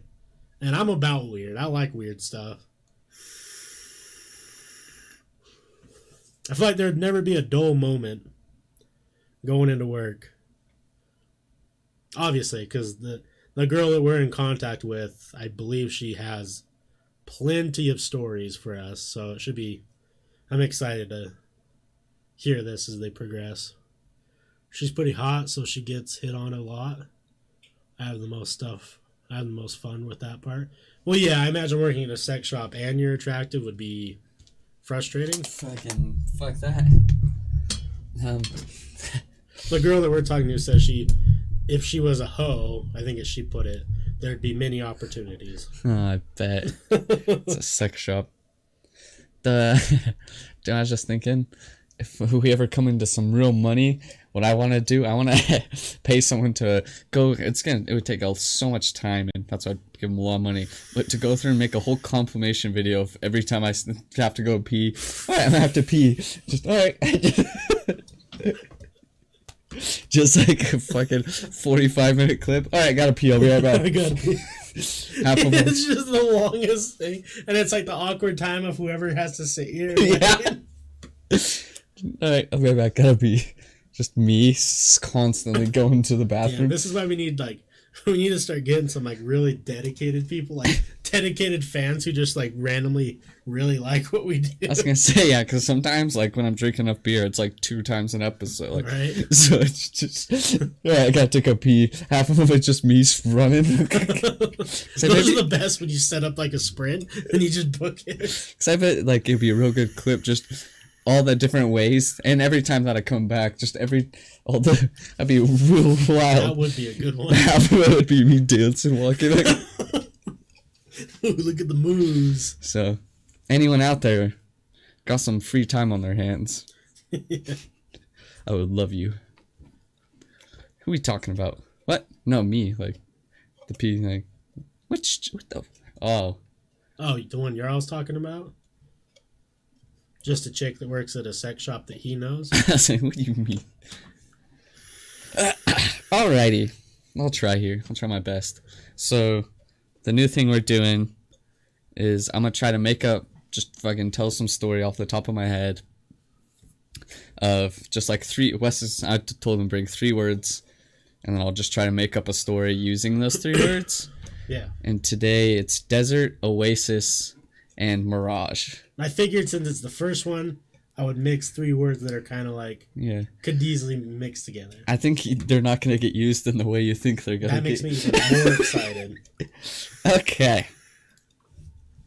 So this story, I don't got a date on it, but so it started back when I was in the astronaut program working for NASA, because I was actually a doctor too. I was a doctor astronaut on planning a trip to Mars.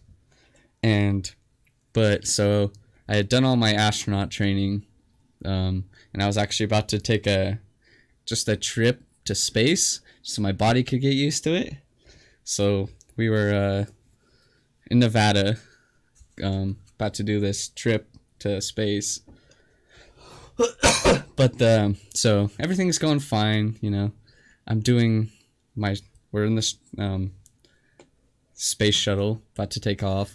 We're going up, and on the way up, some things start malfunctioning. So me and the rest of the crew had to eject out of this space shuttle, and so we're in Nevada, so we had to eject. It just launches us out kind of like a jet, and so as we were parachuting down, and it's Nevada, so it's hot, so I landed in the desert, right? And in the desert, I don't know where the rest of the astronauts went, but so it was just me by myself in the desert. And so I just had to survive off the land. It'd been about 2 weeks of me eating lizards, drinking my own piss, things like that, just trying to survive. And like the weird things start happening, you know. I start seeing things, but sometimes it was real, sometimes it was fake. But this particular one, that of me seeing things, I start hearing this very familiar song, and I'm like, God, what's this song I keep hearing? And I hear this song for about 2 more days, and I keep just walking, trying to find people, and I keep hearing this song. I'm like, I know this song for sure. It's a very good song. And it turned out to be Wonderwall by Oasis. And I was like, is this a mirage? I don't know. It could be a mirage, or it could maybe Oasis is just doing a concert in the middle of the desert playing Wonderwall, the greatest song of all time. But it turns out it wasn't a mirage. It was real. And so I actually stumbled upon a secret Oasis concert, and me being me and being really good at playing Wonderwall on the guitar, I went up on stage with Oasis and performed Wonderwall for a secret crowd of people, and I actually blew the singer of Oasis. And ever since then, Wonderwall's been my favorite song. It already was kind of my favorite. It's the best song ever made. But I was rescued. Everything's normal, and I'm back to here doing a podcast. And that's my story. Check marks on all 3 words.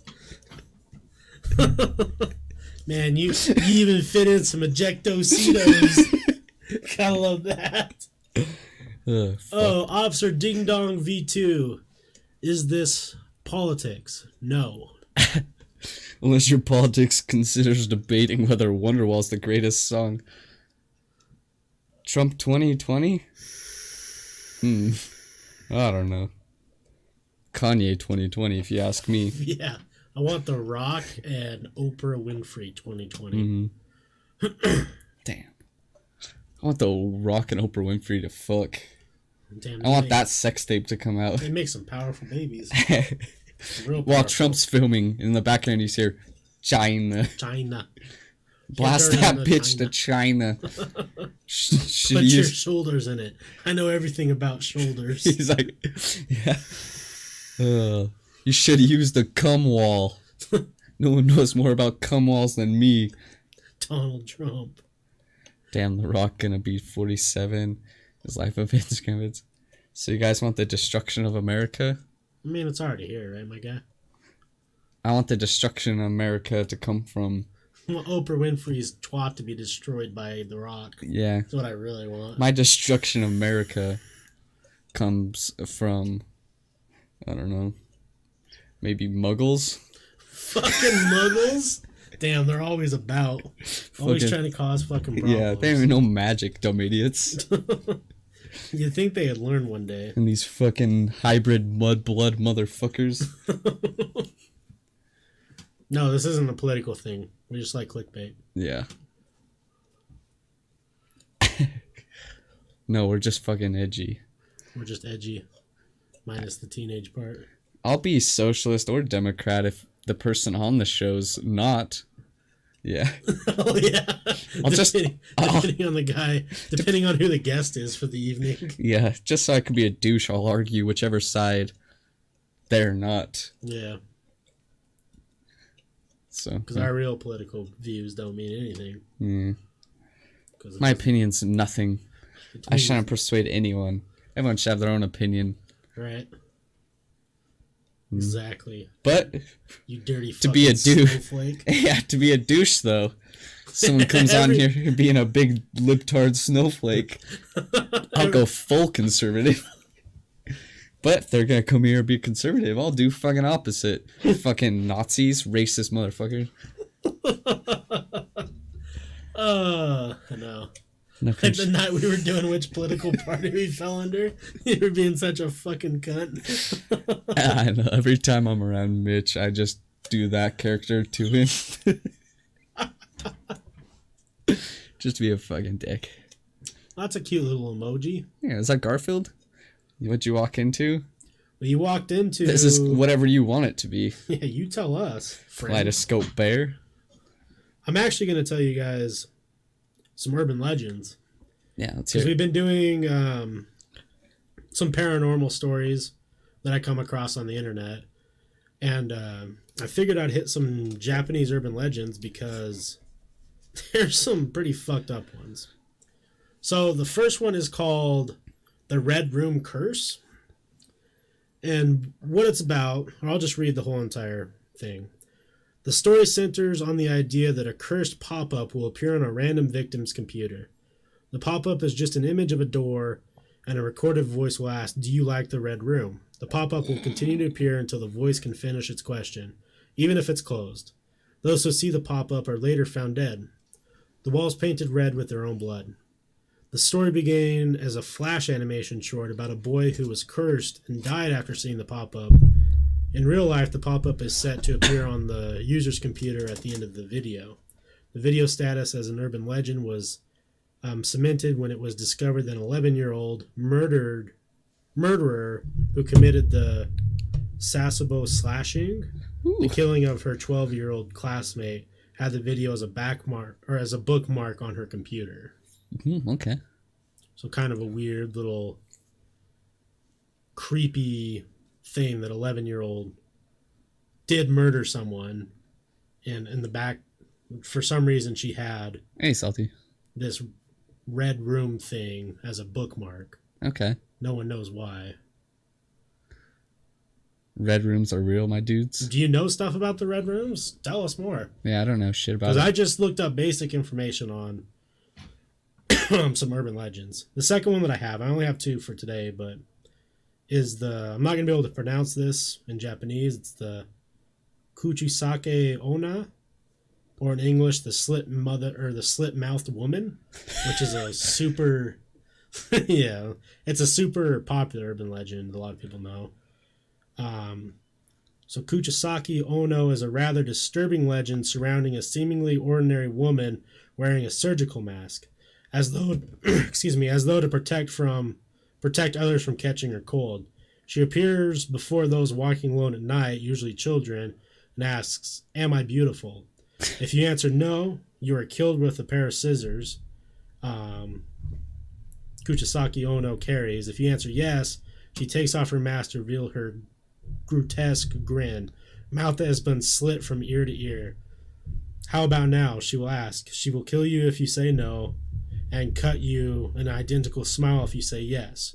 Rumor has it that a few answers will confuse her long enough for you to escape. If you say you're average or meh, so-so, according to myth, she was a woman. Those are the answers you can say to her that will confuse her. I think this was in one of the shows. I don't know if it was Supernatural. Yeah, it's a super popular. I mean, it was in one of the shows I watched. Yeah. It's probably the only one I can think of Supernatural, because obviously they're hunting supernatural things. Right. But according to the myth, she was a woman disfigured by her husband when he found out she was cheating. After he viciously cut her mouth, he asked her, "Who will think you are beautiful now?" This is a popular urban legend in Japan. It appears in dozens of movies, manga, and anime. Huh. So, creepy one. Yeah. So Kaleidoscope Bear says, yeah, red rooms are chat rooms with a live stream like this, but at the deep web, and you have to be invited, and you watch a bit on people being killed. Jesus. That's the thing that I saw then. Huh. I didn't get invited to it, though. Huh. I talked about a long time ago, I went on the deep web for some stuff, and I came across and saw some things that I wish I never saw. So that's crazy. It's kind of like damn, yeah, I've heard of shit like this before. Yeah. It's crazy that all these things, like, there's so many movies and stuff about shit like that, but it's based off something. Right, so and that's the thing, like, people don't whether think or it's not real. there's ghosts that go around doing it, but there might be, like, maybe there are ghosts, who knows, but maybe there are people who, follow these urban legends and try and make them real by doing this awful stuff. Damn, I'm trying to think of what show I watched that was in. That's one I can think, but God, seems like there's a supernatural. What other shows do I watch? I watch a lot of shows or movies and stuff like that, where that exact same thing. What the fuck? The other big one that I'm gonna try and find more information on is the elevator one. They have like a fucked up urban legend regarding this girl in an elevator. Yeah, that one was wild. What's that shit? What was it called again?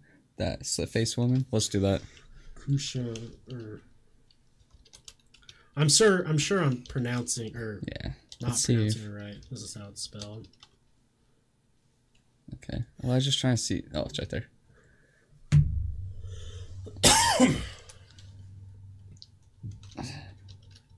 It's insane. What the fuck? Maybe you guys know. Supernatural. Let's see.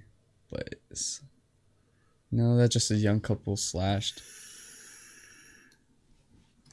So I'll just type that. KU.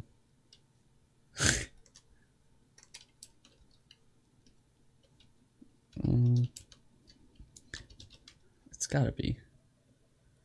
Also, it has its own movies. Yeah, dude. That's the only show I could think of that would be, and then I would watch.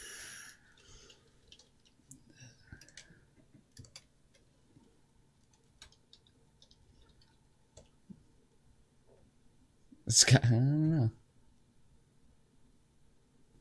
Huh, I don't know. That's the only thing I could think that it would be in. I wouldn't be surprised. It makes sense. It's a nice show like that. I don't know.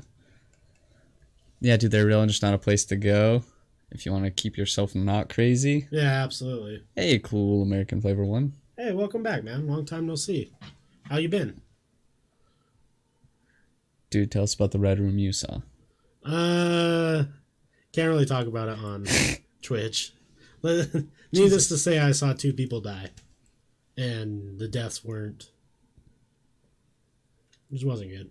Yeah, fuck that. They weren't typical things you see. Yeah, fuck that. Do you think it was supernatural salty? Probably, yeah. Thanks, Frank. Frankie the boy. I like to watch Salty play or to stream things because I like just to see him actually get salty. Right. Which game were you playing, Salty, when they're like, for a salty Frank, you don't seem so salty? I think you were probably playing Subnautica. Ugh. Get him playing Counter-Strike, though. Oh, shit. Keep whacking that. He'll get fucking... Yeah. Maybe I'll do a Patreon episode for you guys on stuff that I've came across on the dark web, deep web. Videos of me. Videos of Forrest just jerking with his tears. I have a whole FBI, give it up. I have a whole fucking internet page of just dark web page of me jerking off with household condiments. This one's the mustard. Do you know what we should do on Patreon? Jerk off with household condiments. We could do that, but do you know those chicks? They used to do it on YouTube, but they do try-on videos. Try-on. Like they try on bikinis or lingerie or clothes. We should start doing try-on videos, but we're also wearing the same clothes. Like we try on women's lingerie or something. We should order shit off of Wish. Like clothes from Wish. Yeah. And try those on, because Wish clothes are hilarious. Sorry, we don't have our shit set up, our bot. Follow age? I don't even know how to do that one. Forrest doing the lurk or the tuck dance for 12 hours? Yes. What's the luck dance? Or tuck dance. As it say? Yeah, tuck dance. Probably have me tucked between my legs. Oh. Goodbye, horses. Would you fuck me? I'd fuck me. I'd fuck me hard. Yes, content. Yeah, we have Patreon, YouTube, stuff like that with different type of content, but you know, there's some stuff we can talk about on Twitch, some stuff we can't talk about on Twitch. And that's what Patreon's for. So, yeah, we're not always live. Oh, if we do a Patreon, it's usually after we're live, so. Yeah. But yeah, we got shit on Patreon that. Plus, we always post about it on our social medias and stuff. Mm-hmm. So if you're curious about it, we'd appreciate the follow of anything down below. I'll like our social media shit's down below. We definitely suck titties, too. Suck some titties. Damn, that should be a fucking Patreon. Just sucking titty. No faces except ours. And it's just like the camera zoomed in on the nice pair of titties, and your face just comes in just... It's both of us from each side, just smiling, staring into each other's eyes, sucking titties. And then I slowly brush your hair back. That's the most straight thing you could do, for sure. I want it to be a pregnant chick so that I can, or like a chick that just gave birth. No, so I can actually suck some milk out of it, and then I'm gonna spit it in your face and go. Pfft. Damn, now we're talking. The video needs to happen. So if there's any women out there that's pregnant and that also you'd like to make a quick buck on helping us out, I really hope we don't get hit up. Just why not? Because then you're gonna have to do it. Oh Lord! Some chicks like, hey, I saw your podcast. You guys are looking for somebody. I'm lactating and would be very interested in the part in the part of you sucking my titties. You could Japanese game show it. Oh, and people guess whose titty it is. Who's that Pokemon? Oh man, that would be Forrest Dad. It's like a bunch of like cover, like you can't see who it is, and then like the drapes fall, and it's just like normal titties. Forrest Dad titties, obviously, just not women titties. Gotta guess which ones don't make sense here. Oh Lord. Oh goddamn, that'd be the shit. That's the moneymaker. Bring those Japanese game shows on over.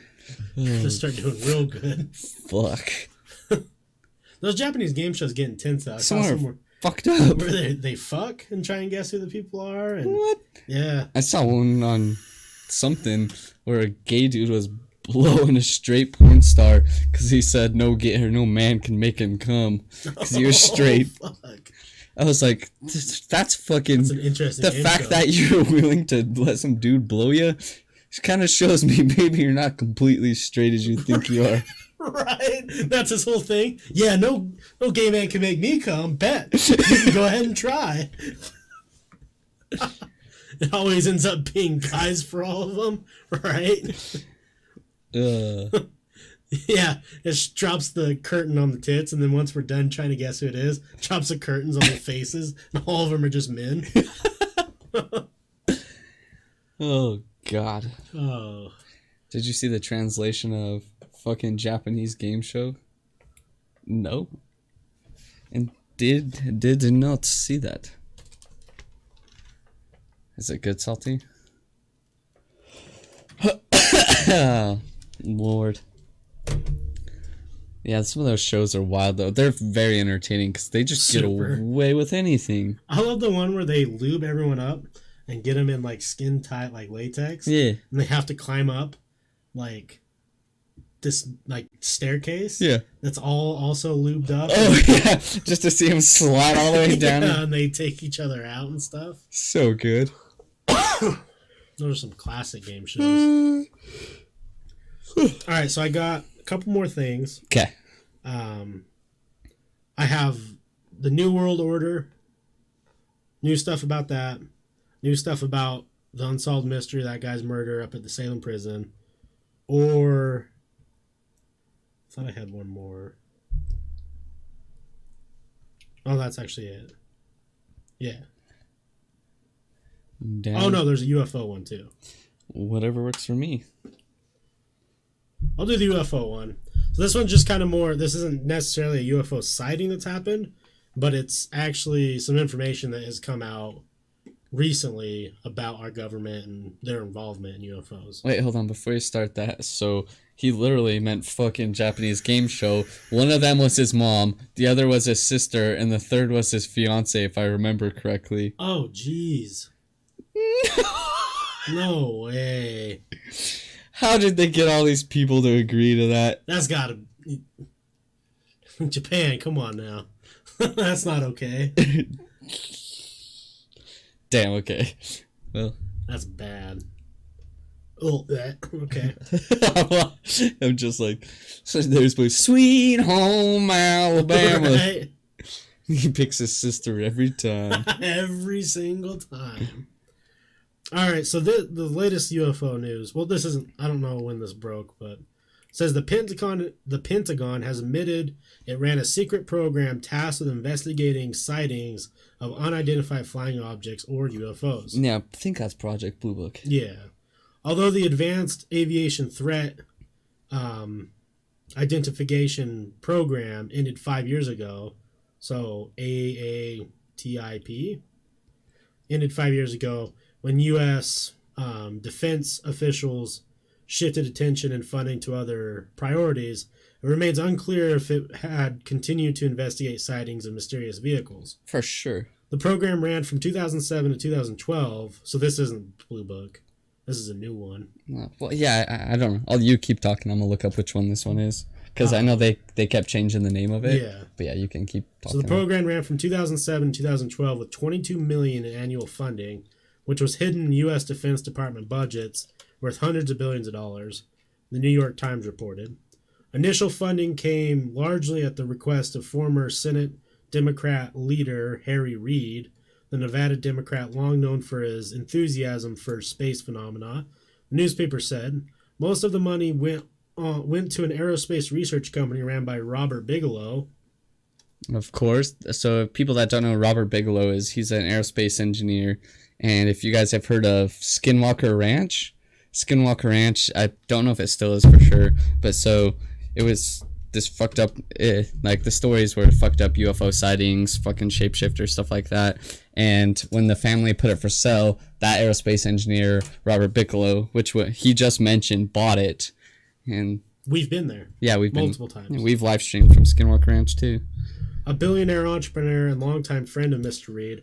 I'm not embarrassed or ashamed or sorry I got this thing going, Mr. Reed told New York Times. But according to his backers, the program remains in existence and officials continue to investigate UFO episodes brought to their attention by service members alongside their other duties, the paper said. Former congressional staffer told the Politico... Yeah, it's a news... Yeah, political news website. The program may have been established to monitor whether a rival foreign power had developed potential threatening next-generation technology. Was this China or Russia trying to do something, or has some propulsion system we are not familiar with, they asked.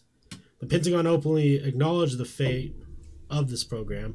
The DoD takes seriously all threats and potential threats to our people, our assets, and our mission, and takes action whenever credible information is developed, Ms. Ochoa said in a tweet linking to the New York Times story Mr. Reed wrote. The truth is out there, seriously. He added, if anyone says they have the answers, they're fooling themselves. We don't know the answers, but we have plenty of evidence to support asking the questions. This is about science and national security. If America doesn't take the lead in answering these questions, others will. Huh. Best Twitch streamers go? And then Salty said, Topshelfers. Hey! And then Kaleidoscope said, mods doing their hype man job. Yeah. Best Twitch streamers? I don't know. I watch... Salty Frank. Yeah, Salty Frank. A good one. I watch a variety. It just depends. I usually watch more games. Like, I like watching big tournaments or Age of Empires. And yeah. I haven't really been on anyone lately, specifically. I literally don't watch many Twitch streamers. Unless they're Skeptalk Live, Euphoric Rager, Salty Frank, Steel City. Steel City's the boy. Guys like that. Yeah. Really looking We like to support smaller streamers, so that's mostly who I watch. Yeah. Plus they're more funny than the big ones usually. Yeah, for sure. Tired of all the characters that are too big now. Yeah, people try too hard. Did you find any names? Destiny? Yeah, no, I didn't. I couldn't find what it was called. I thought there was a name for it, but I don't remember. Destiny 2 was fucking fun at the beginning, but ugh. Now, Forrest and I, so he's Forrest, I'm Wesley. We both played Destiny pretty heavily Destiny 2 when it came out, but we both got max like really fast. So we got our light up to 306 or 7 or something like that really fast. Whatever it was at the time. I know it's way higher now. Yeah. But... And did everything there was to do, and we were just kind of bored. Like, I haven't played it since. Yeah, me neither. I heard it's gotten better. It's like how Destiny 1 was. Like, yeah, everyone was super bored of it, and then it just progressively got better and better. Yeah. But I don't know if I want to go back to it or not anytime soon. It just doesn't interest me right now. Yeah. I have no point. I feel like it's a game where that's the only game you're playing. Yeah. Because you gotta like stay up on the weekly stuff and yeah, do the raids and the nightfalls and I have no reason to play. Yeah. Oh no, the streamer Destiny. Damn. Well, that's our review of the game. Yeah, well, if you're ever wondering about the game Destiny, nah, I don't know who that is. Yeah, I don't either. I don't think. Let me look up and see if I'm familiar with the face. That's funny. Yeah, I have no idea who that is. Well, there's our video of the fucking game. Oh. What about you, Kaleidoscope Bear? Google says, I hate Fortnite. Yeah, I don't like Fortnite either. I know. I was, Salty we were trying to decide what game to play last night. I was like, well, if you want to do duos, I'll try one with you. I haven't played in so long that I know I'm gonna get smoked, but... Did you guys do it? No. No, sir. I'm just so bad at building. I bet if we all played, we would do okay. I mean, but Maybe. it'd be more. I'm not down to do some solos. And I've never liked Fortnite that much. Did you?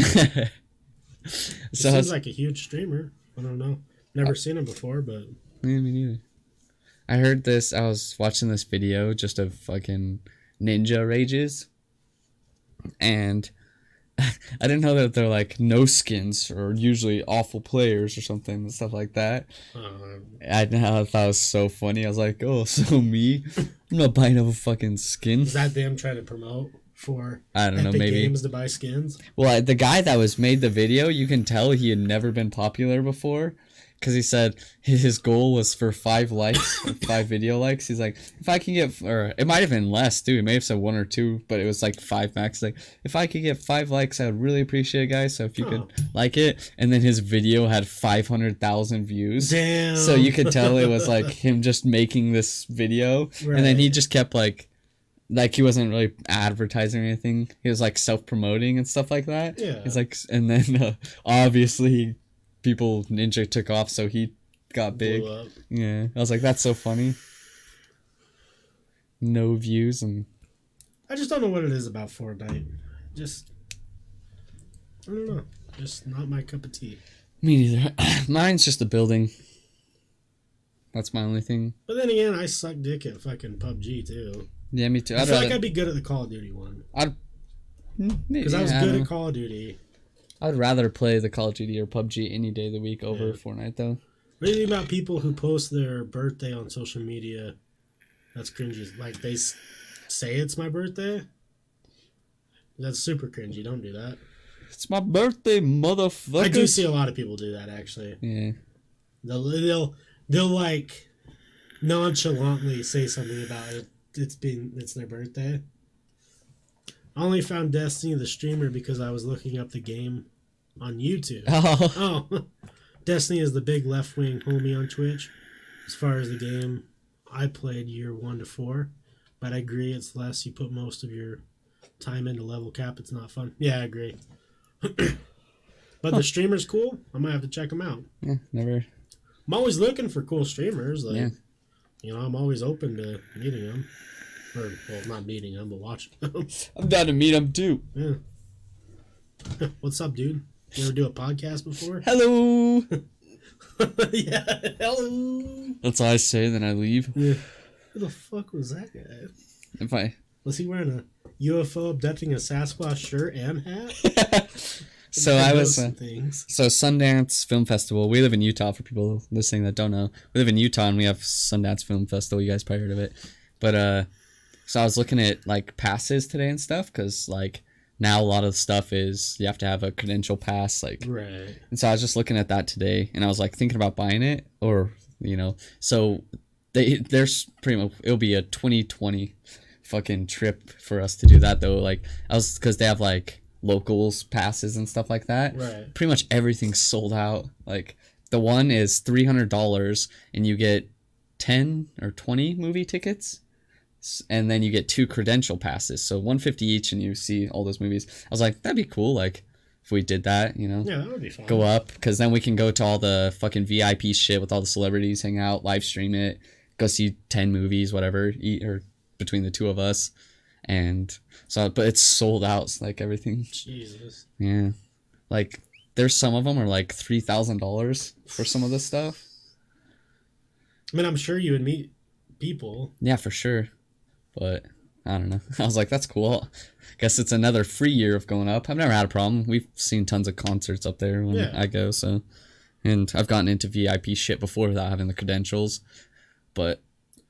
Damn, do you want to just do like. Just interview people on the streets and shit? Yeah, if they'll have it. That'd be so fun. I'm definitely gonna, now that I know how to stream, just up there, because I'll go up at least one day this year to Sundance. When is it? Next? 24th of January to like the 3rd of February. Yeah. Can't remember if it was next week or the following. No, it'll be 2 weeks from now. A couple weeks, yeah. Yep, so. Wes and I still need to do the Alex Jones style show that we aggressively lose interest views that aren't wild and hard to disagree with. Yeah, we definitely still need to do that. He's so funny. Destin debates most anyone. He stomped John Tron in one. Oh, so he debates with people about just views and stuff? Huh. Like political stuff or just stuff in general? That's pretty cool. I mean, he's pretty... I looked up his Twitch. He's live right now, and he has like 7,000 people. Oh, really? He's pretty damn big. Oh, hell I yeah. was going to say, that'd be a good guest to have on and just have topics to discuss, but I don't... Yeah. How you get in contact with someone that's that big nowadays. Yeah. Hey, you want to be on this podcast that has 10,000 views? We'll be your friend. Like, sure, buddy. Man. You can come be on our game show where we're going to suck some titties. We're just in the background sucking titties while he's debating people. He debates any of our guests that come on. Who's gonna last the longest sucking a titty? He's debating. We'll see the guy who outed John Tron as being kind of a nationalist. That's a question not from me. I do not know. No clue. Oh, God. My back needed to pop. Too buff. So they're getting all too swole for my shirts. Just fucking break out of him. Damn, we should dress up super, super eccentric and weird and go to Sundance. Because then people are going to think we're famous. Well, you could easily. We did. That's what Alec did the one year, and it was so fucking funny because he was wearing just like a nice shirt, his chain, and then he had a white sport coat on. Yeah. And then that's when Jesse, that watches our show, he was like, "Is that?" And then he said his name, and then he pretended he was famous, and then like a whole group of girls chased after him because they thought he was famous. That's so fucking great. Yeah. So easily you could. There was a dude, like, because they do the snap, you know, they have the Snapchat stories of like local places and stuff that get big. And there was a dude that got, I can't remember his name, Top Hat guy or something. He got famous on Snapchat for at least a weekend of Sundance. Yeah. Because he was just wearing wild clothes and walking around, and so many people took videos of him. So tons of people were like, "Hey, can I get a picture with you?" Yeah. I'm just going to be, I don't know, public masturbator guy. There he is again. Caught him on Snapchat. Nah, I don't know. That'd be cool. That would be cool. I just gotta hurry and get my phone fixed so I have a HD camera for when we go. Right. But I have a couple weeks. I'll get it fixed. Yeah, you're good. I need to see if they do. Apple does a mail-in thing, so I don't have to go to the Genius bar and wait for them to fix my screen. Right. I can just send my phone in for whatever, a week or something, have them ship back. I'm down. That'd be much easier. Yeah, it saves me time. I'm not in. I just want a better battery life, and it's so weird because I can't even get it. Like, it's tough getting in that phone. I can. It's just tough. So, like, I was opening it up. What was I trying to get? I don't know. I think a picture or something. But, yeah, it's a bitch. I have to zoom in, because on iPhones you can set it up so you use 3 fingers to tap, and it'll zoom the whole screen in. So I have to zoom in real close, and then, because only the top half of the screen, touchscreen, works, so then I have to move things I want to the top to click them. Oh, jeez. When it's super zoomed in. That's gotta be annoying. Yeah, because I was fine when the screen was cracked, but... Yeah, it just gotten worse. Yeah, once the screen stopped functioning, can't do that. Can't even... That's a problem with not having a home button, because like on the new iPhones you slide up to unlock it, Yeah. but the bottom half doesn't work, so I can't slide up. So I have to open up notifications and then get in it, but it's a real fucking pain in my ass. Sounds like a pain. So I'm using this cute little phone here. Cute little baby. This is just weird going back to that. Oh, yeah, I'm used to it now. At first it was weird. So like when I get back to the giant screen again, I'm gonna be like, what? My thumbs don't reach. The porn's great again. It's HD. HD and large screen, I'm down. So the last thing I got is one of the conspiracies that I'm researching is the New World Order, because that's a big popular one. Yeah. So I did some looking into on the Bilderberg group. I don't know if I'm pronouncing that right or not. This article is from Joe Sommerlad from Independent UK. Just giving some credit. So, I'll just go through this. It says the secretive Bilderberg Group gathers for its annual meeting next week, which this year takes place in Turin, Italy. A collection of elite North American and European politicians, business leaders, financiers, and academics. The group has attached a good deal of suspicion over the last half century, with conspiracy conspiracy theorists confidently asserting that its members are plotting the New World Order and are hell-bent on global domination. Protesters who believe the Bilderbergs represent a shadow world government regularly picket their yearly meetups, creating a need for high security at all times. But attendees insist the group is simply a debating society taking place outside the glare of the political spotlight. The group publishes its guest list the day before its annual get-together. Between 120 and 150 are invited by its steering committee, along with a list of subjects they intend to discuss as a gesture towards transparency. This typically consists of board members like macroeconomic concerns, the threat of terrorism, and cybersecurity. No minutes are taken, however, and the outcome of their discussions are not made public. Hence the assumption that they are a sinister cable of the rich and powerful with something to hide. The Bilderberg Group... Oh, don't edit. Come on now.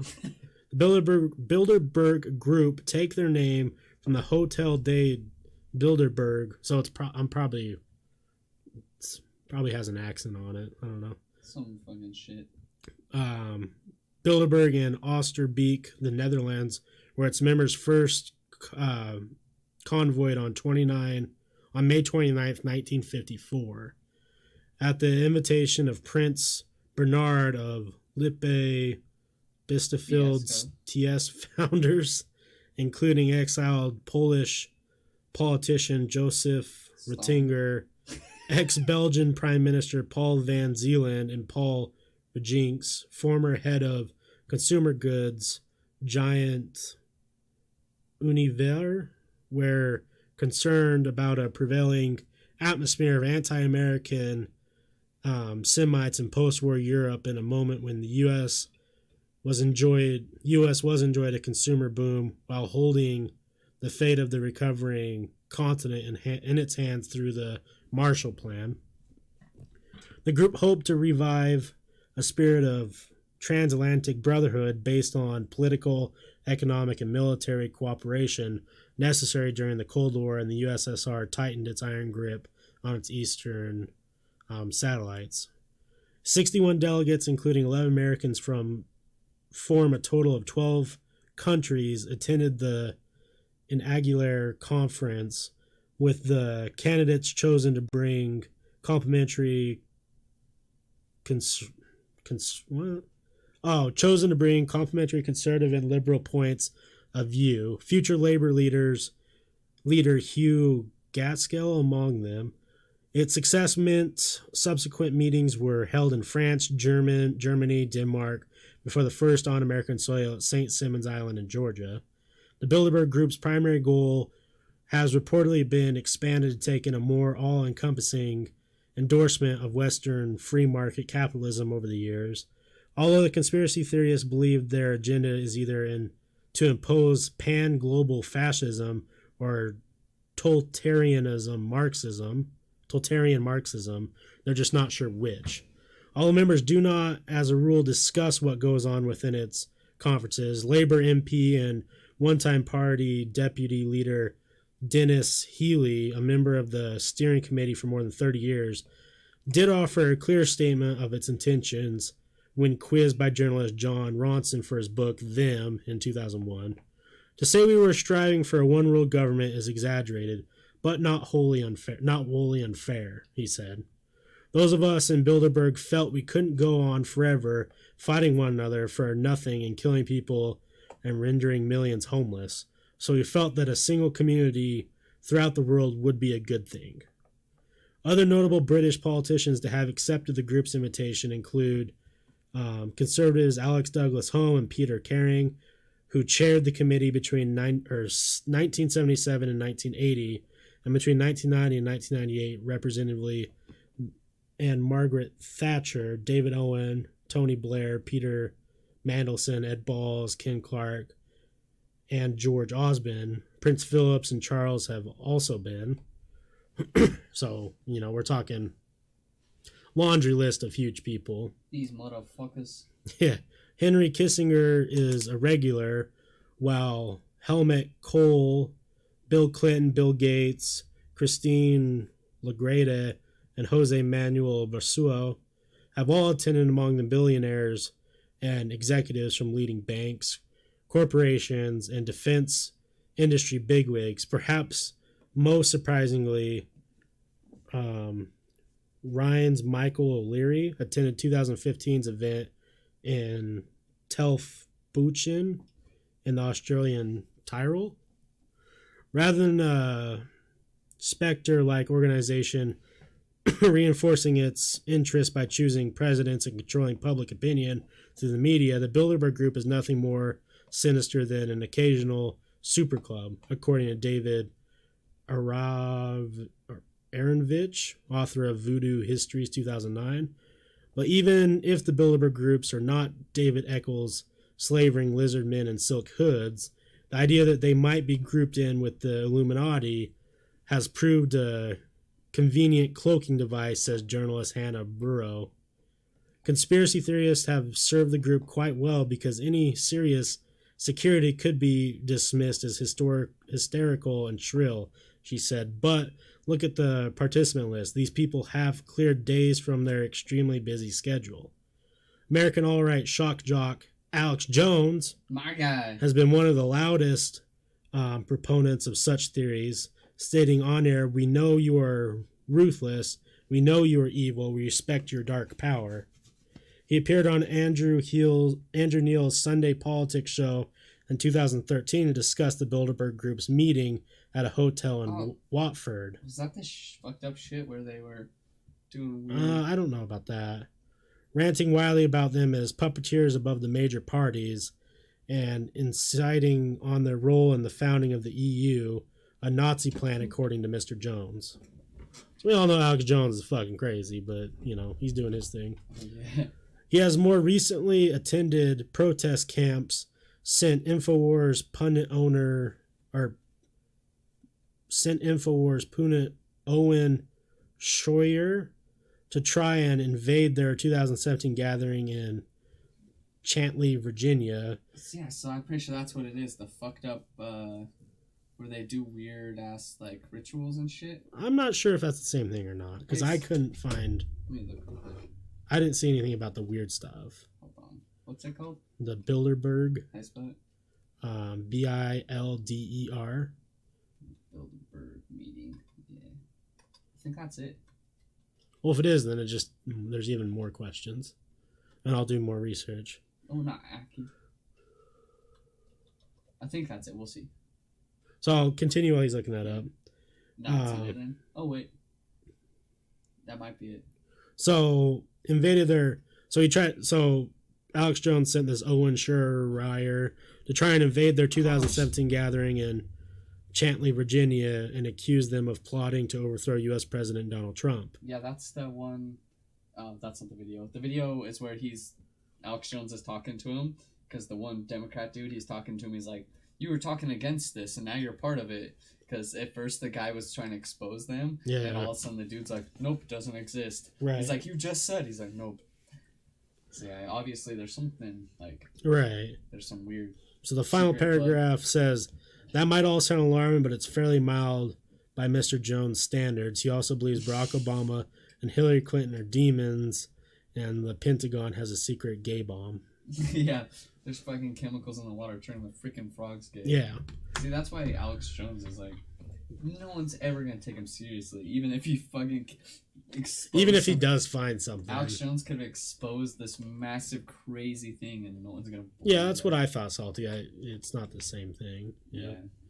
But it is interesting to think that, and they do stuff like this all over the world. That they get big wigs to go and they hang out, and it's not always necessarily about political, but like you're making connects with like other bigwigs. Yeah, they wear weird little hats and stuff. I mean, different, yeah, stuff like that. But this sounds more of like people getting together to work towards some sort of goal. Yeah, the fucking Harlem Globetrotters of society. Yeah, exactly. And it kind of does seem like, you know, get this super team of rich and powerful people, and then you can control anything you want. Yeah, and if political, all those fucking business, whatever. Yeah, and if all those people are like, these bigwigs are like, oh, I'm invited, and they just clear their schedule, obviously it's important. Yeah, that means, yeah, they're doing definitely some keeping themselves in power. And right, and whether it's just, you know,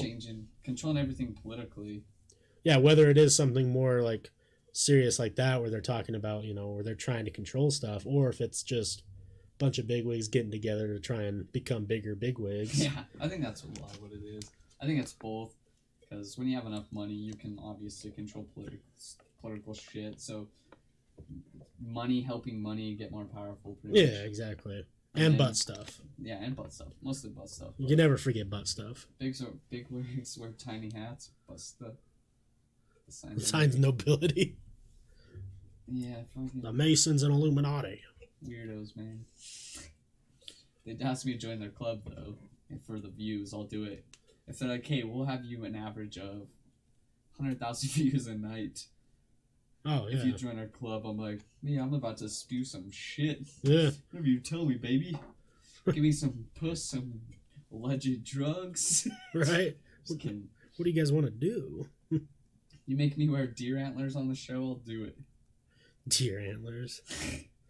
Classic. I have no fucking self-respect. Oh no. Oh, you were the first one. Oh no. Video killed the radio star. No, it's on. Does it sound shitty? I don't have. Oh shit! It is off, huh? Just barely. Just barely turn off. I didn't fuck with anything on it.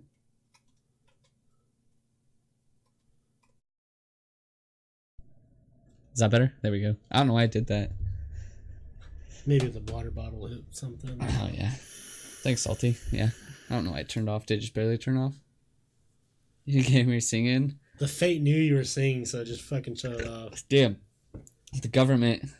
Forrest, morals are for losers. You're right. Yeah, exactly. You get it.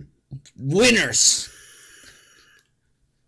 Yeah, the fucking government heard me spewing my shit, and then I cut his mic. I definitely, the whole New World Order thing is an interesting one. It just kind of, I don't know why people are so scared of it. Because if you don't think that the rich and powerful haven't been getting together since the dawn of rich and powerful, then you're just being oblivious. Like, you're naive. It's always happened. You're ignorant. But people just want to deny it now because they think there's more to control now. I don't think it always happens. Yeah, it's been there. Internet, it's a thing now. That's why it's fucking wild.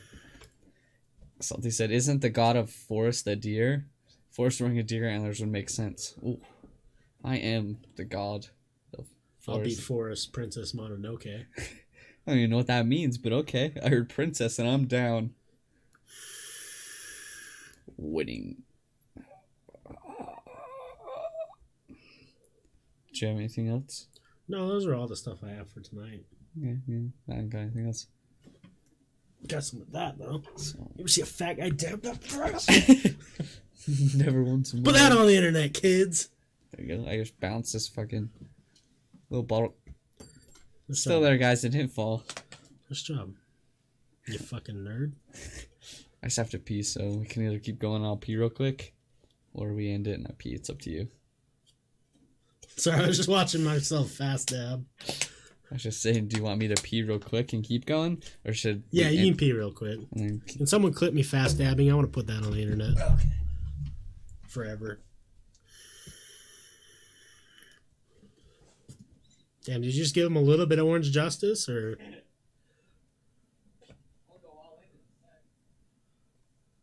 This is actually a deep cover 1%er podcast. Shh.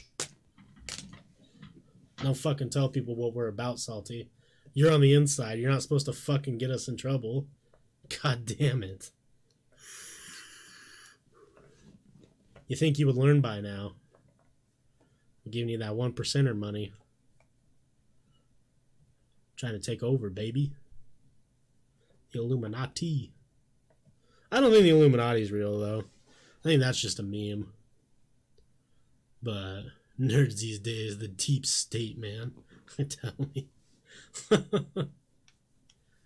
I don't know. I think there's New World Order stuff. Whether or not they're trying to really take over the world or not. Why would they want to? Man, every time I fucking pee, I'm surprised there's that much fluids inside one man. Nerds these days. Yeah, who fucking knows? It's weird, you know? I think there's a reason for a lot of these conspiracies. Besides, well, most of them, I think, are shit behind.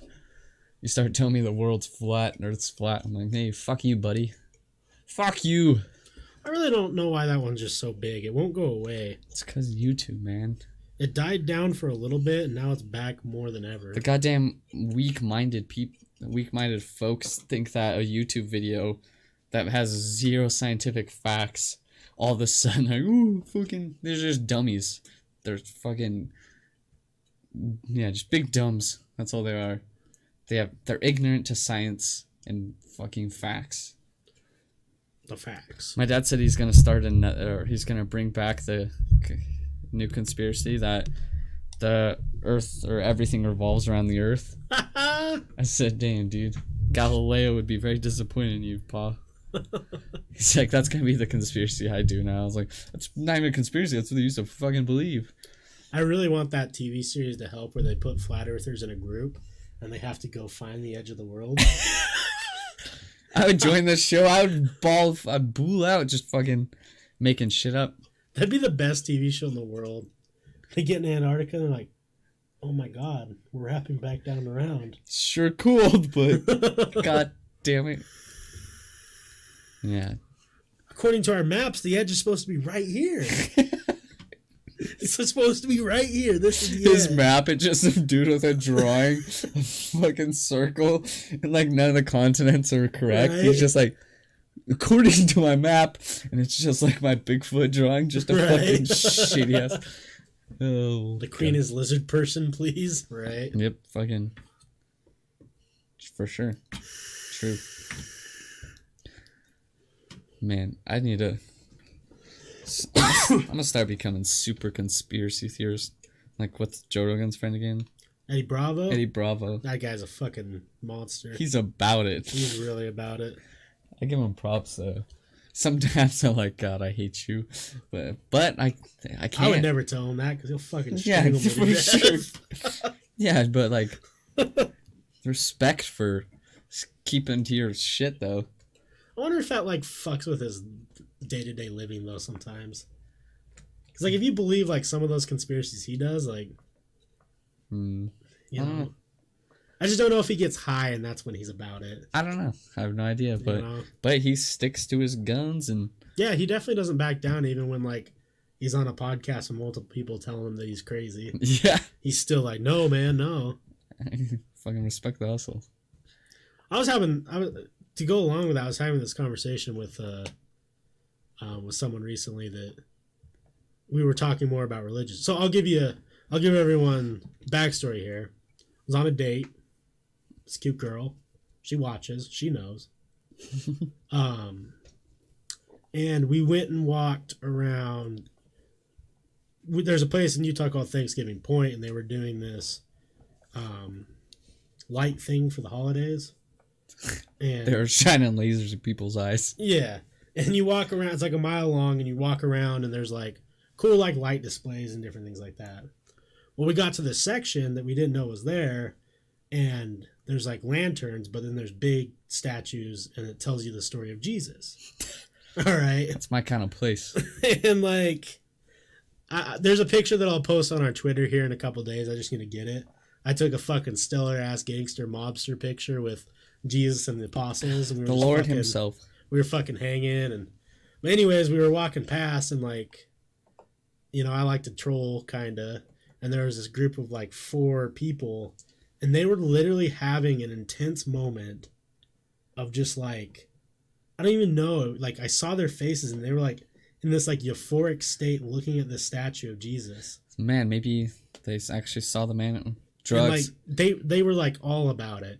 So Why get high on drugs when you can get high on Jesus? I said, right. I said to her, I'm like, can we go stand by them and just stare at the same thing they're staring at and just see how long it takes them to notice? But she wasn't about it, which is fine. But we walked up later, and there was like this little thing where you could fuck with these lights, and they show up like 5 or 10 minutes later, and all they're talking about is like Bible stuff. Damn.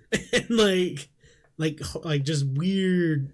You could just, they give you that vibe of just like, our sex is so boring you would not believe how we even fuck.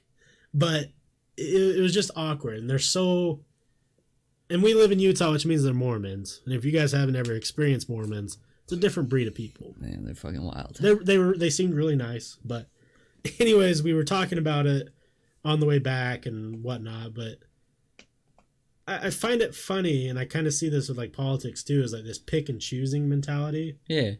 And I almost respect people a lot more when they're 100%. Me too. Go for it. Don't pick and choose. Tell me that. Yeah, I want you to fucking go all in. I want you to tell me that I should never eat chocolate, any caffeine. No fucking shellfish. No shellfish. Fucking pig. I respect that way more Yeah. than people who just pick and choose. Yeah, you're about it. Yeah, you know what you about. You aren't unsure like most of them.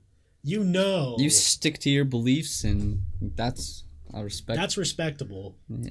Even if I disbelieve, even if I'm the furthest from you in beliefs, I respect it because you know what's going on. Yeah, good for you. These are fucking crazy things you believe, but good. Hey, you do you. Yeah. Same with politics. Quit picking and choosing. Yeah. Or actually pick and choose more. I don't know. Politics are dumb. Yeah. I don't like them. Just I a don't club. like them. I think people are certain political views because of what's popular. Why don't you come give me that dick, boy? It's kind of like being a Patriots fan. People are Patriots fans because that's what's fucking gonna win, you know? So right now there's a certain group. I'm not gonna, you can decide what it is, but there's a certain group, and everyone's about hating certain people, whether or not they're right or wrong, just because they're the fucking Patriots. Like, you see what I'm saying? Like, everyone, you got the Patriots, and they're winners, obviously. Right.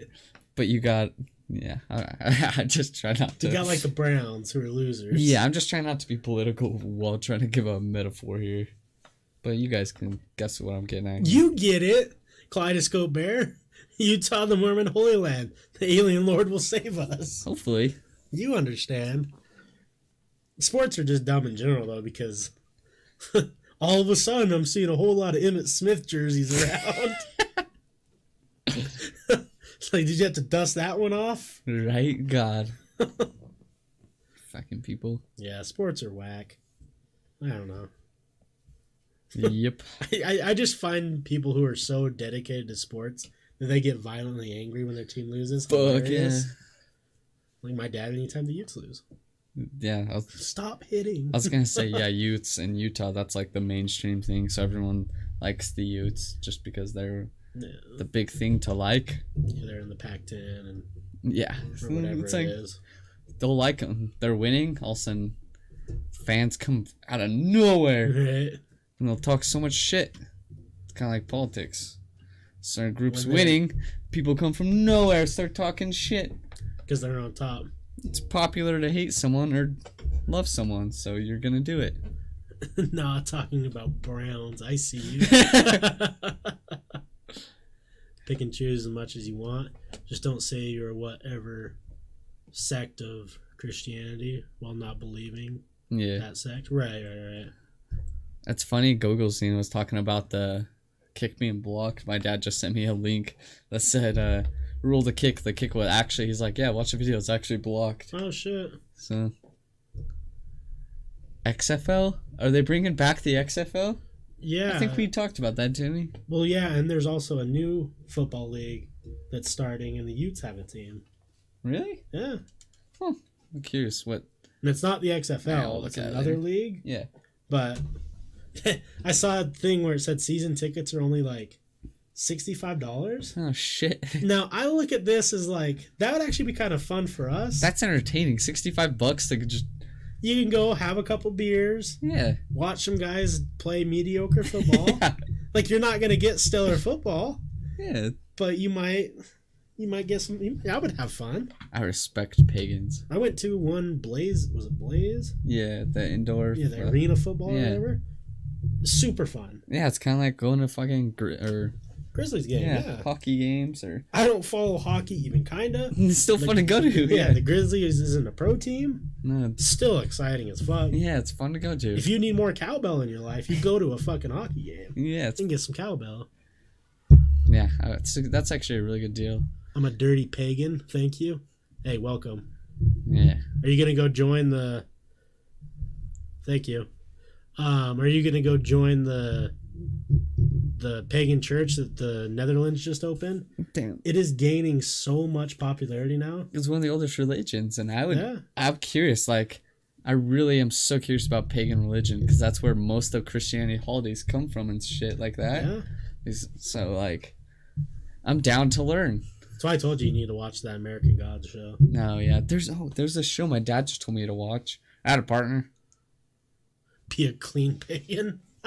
So what show my dad just told me to watch? Let's see. It's a howdy rootin' gootin' tootin' good and tootin'. I just had a stroke. So my dad said you should watch the show called Kill the Messenger on Netflix, and it's a show like docuseries about the guy that exposed the CIA for selling crack in the hoods. Oh shit. Like, and he had 2 bullets in his head, killed with 2 bullets in the head, and they said it was a suicide. Oh yeah. I'm sure that's how that works. He shot himself twice in the head. It was suicide. So like they said it was. Yeah, it was during the Reaganomics.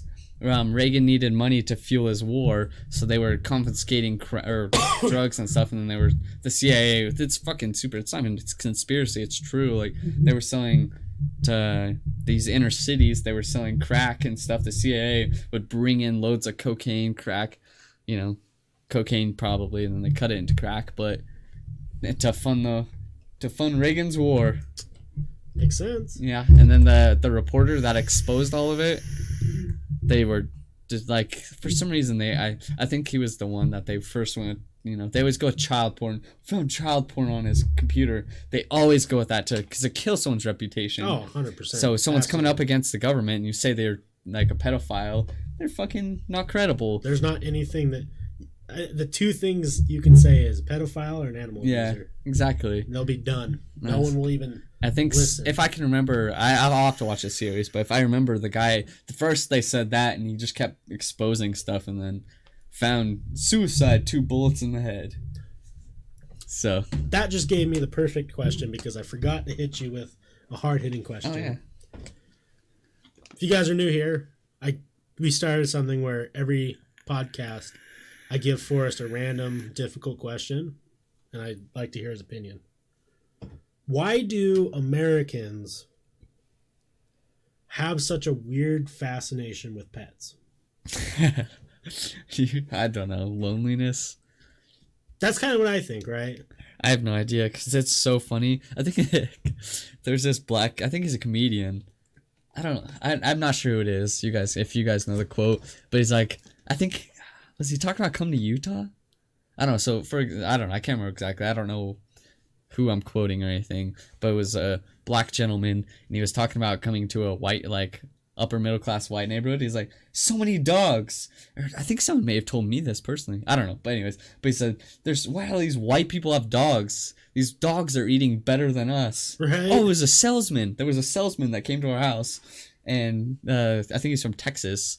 But he's like, these white people's dogs are eating better than most of us in the hood. Right. And he's like, why do you white people love dogs so much?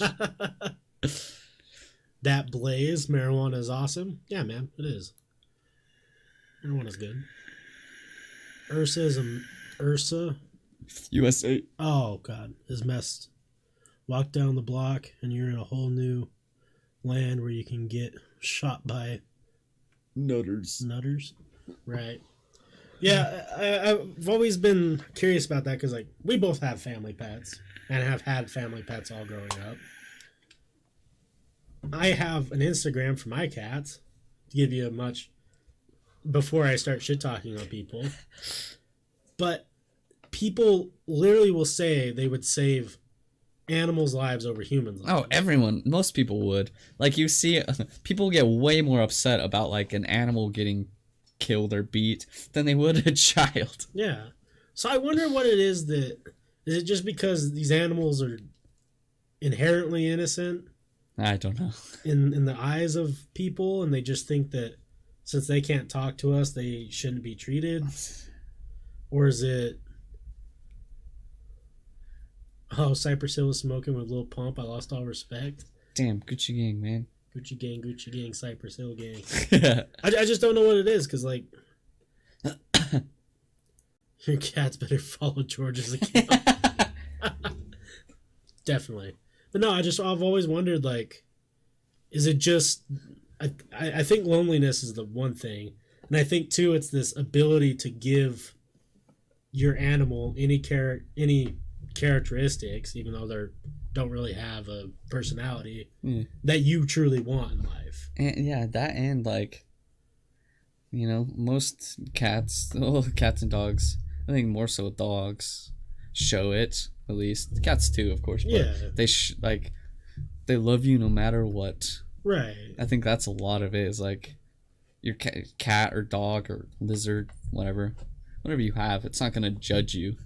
So Yeah, I think definitely won't judge you, but I'm willing to say that I don't think it's ever love. I think it's dependency. Yeah, true.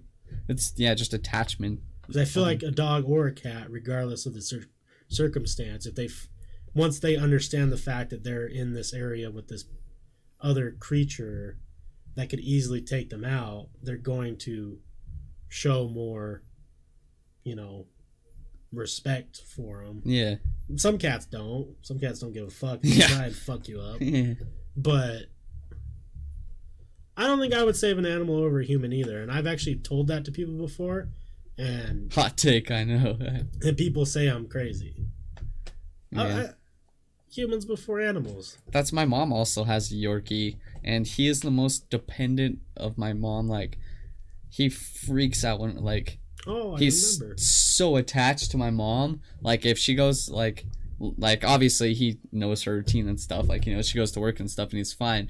But if he sees my mom and dad, like, packing, like, a bag to go somewhere for the weekend, and he knows they're leaving him, he freaks out for days. Like, I remember when we had to go over and check on him. 'Cause he was freaking out so much. Yeah, especially if no one's home. Like, if I was there, he'd be okay. He would just follow me around constantly the whole time. Probably panicked. Yeah. Stressed. So, yeah, like, my parents, for Christmas break, went up to Wyoming, and I stayed at their house pretty much the whole time and hung out with little homie, but he's fine when I'm there and stuff. But, like, if he's home alone and knowing they left, he fucking just, like, whines and barks outside forever. It's like Diego when he first came to Utah. Yeah. When Jordan wasn't there, that dog would just howl. Yeah. So no, fucking idiots. Fucking dummy dog. And they say, I don't know if they said, I just saw the study for dogs at least, that they can, like, they understand time, so they feel how long it's been. Which is weird. Yeah. Crazy. No, it'd suck. Especially if you're a dog that gets kennelled. Oh, God. Yes. Bro, it's been 12 fucking hours to get me out of this bitch. I know. I keep seeing posts on Facebook and Twitter about, everyone that bought Christmas pets and stuff.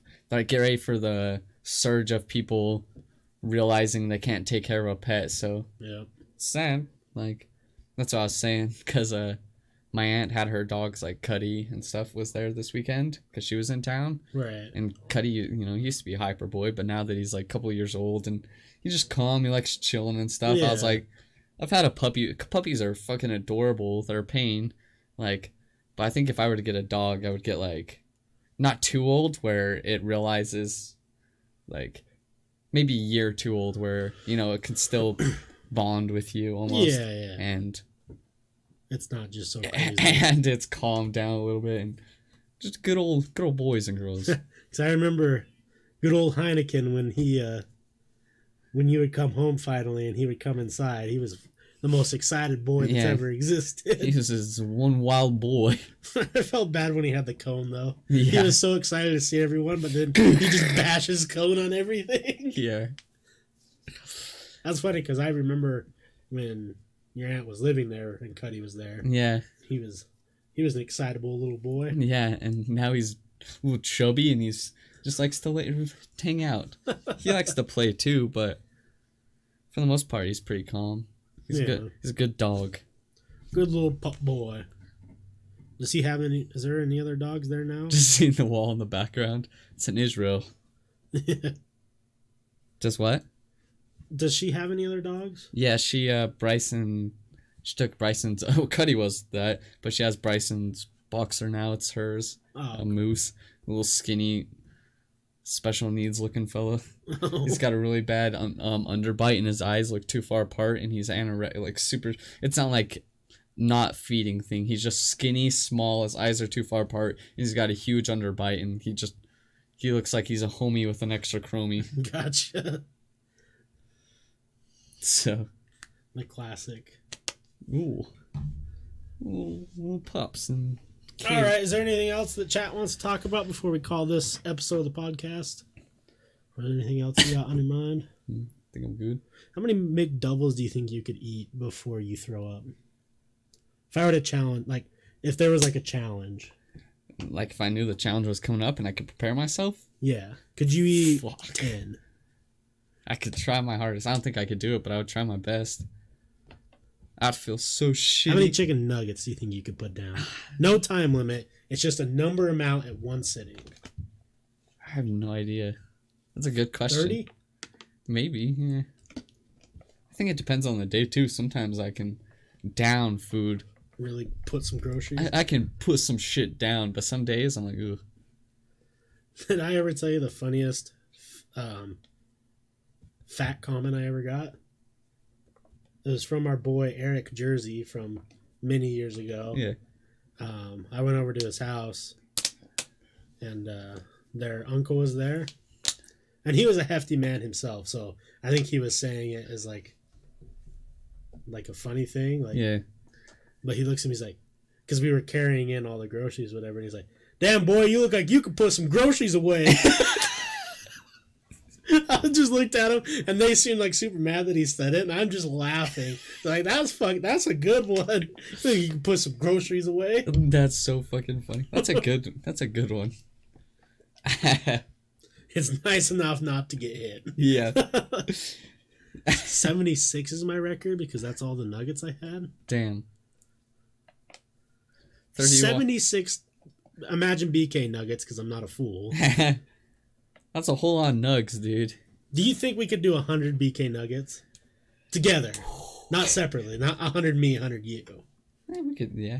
Give it our all. I think we could do that. In a podcast period, probably. Yeah, I think we could do that. Like 3 hours max. And if you're wondering, that's an expensive meal. It's $10. Yeah, it's $10. You can get 100 nugs at BK. Yeah, we could do it in the 3 hour period for sure. 'Cause I get hungry every like hour, so like. Maybe we'll do that for Friday or something. Yeah. Can we race?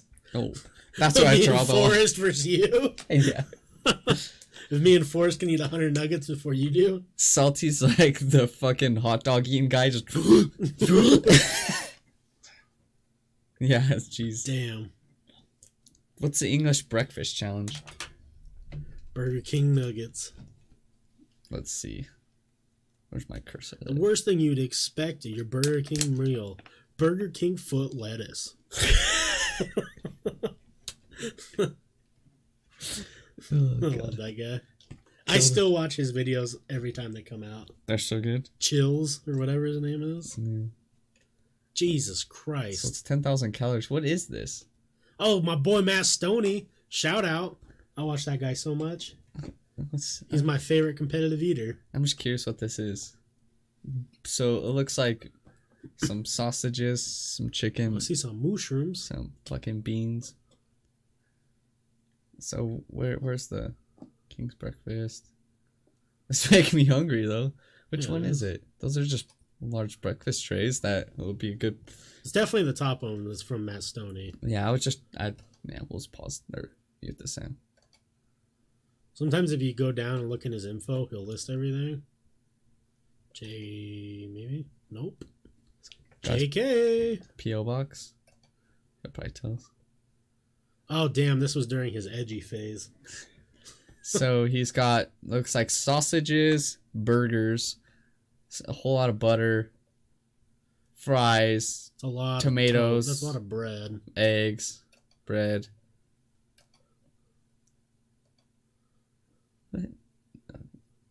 Scroll back, go back like a minute, like 2 minutes from here. He'll break it all down. A little bit more. A little bit more. He's probably saying it. Sometimes he'll put it on screen. Yeah.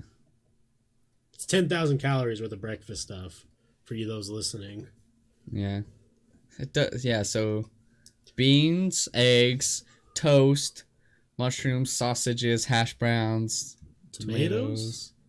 It looks like some sort of breakfast burger or beans. Yeah, burgers. I don't know. It's a lot of food though. Yeah. You guys can Google it. Look it up. That Full looks, English is life, dude. it does make it look really good though. Like I couldn't eat all of it, obviously, but No. it does look delicious.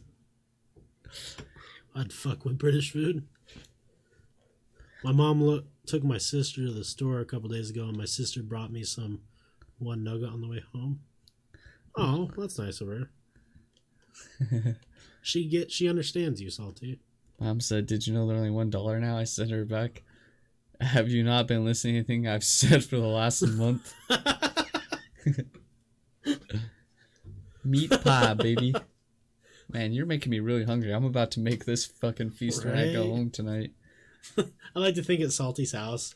It's like, oh yeah, what are you guys doing? Did you guys remember I told you that Burger King nuggets are $1? At Salty's house, he's like, when Salty talks about making his dad breakfast and stuff, this is it. Each one of you guys get one of these huge old trays of fucking food. That'd be the shit. How just Salty come cook, baby. So yeah, it's fucking half a stone Canadian's 9,000. So yeah, it's crazy. Let's look at these 11 insane breakfast eating challenges before I get too hungry. Are we gonna get into competitive eating? I'll do it for the views. I don't want to look like this guy. He looks miserable. Okay, let's fucking. It'll scroll when it scrolls. There we go. 7-pound breakfast. This one's pancakes, eggs.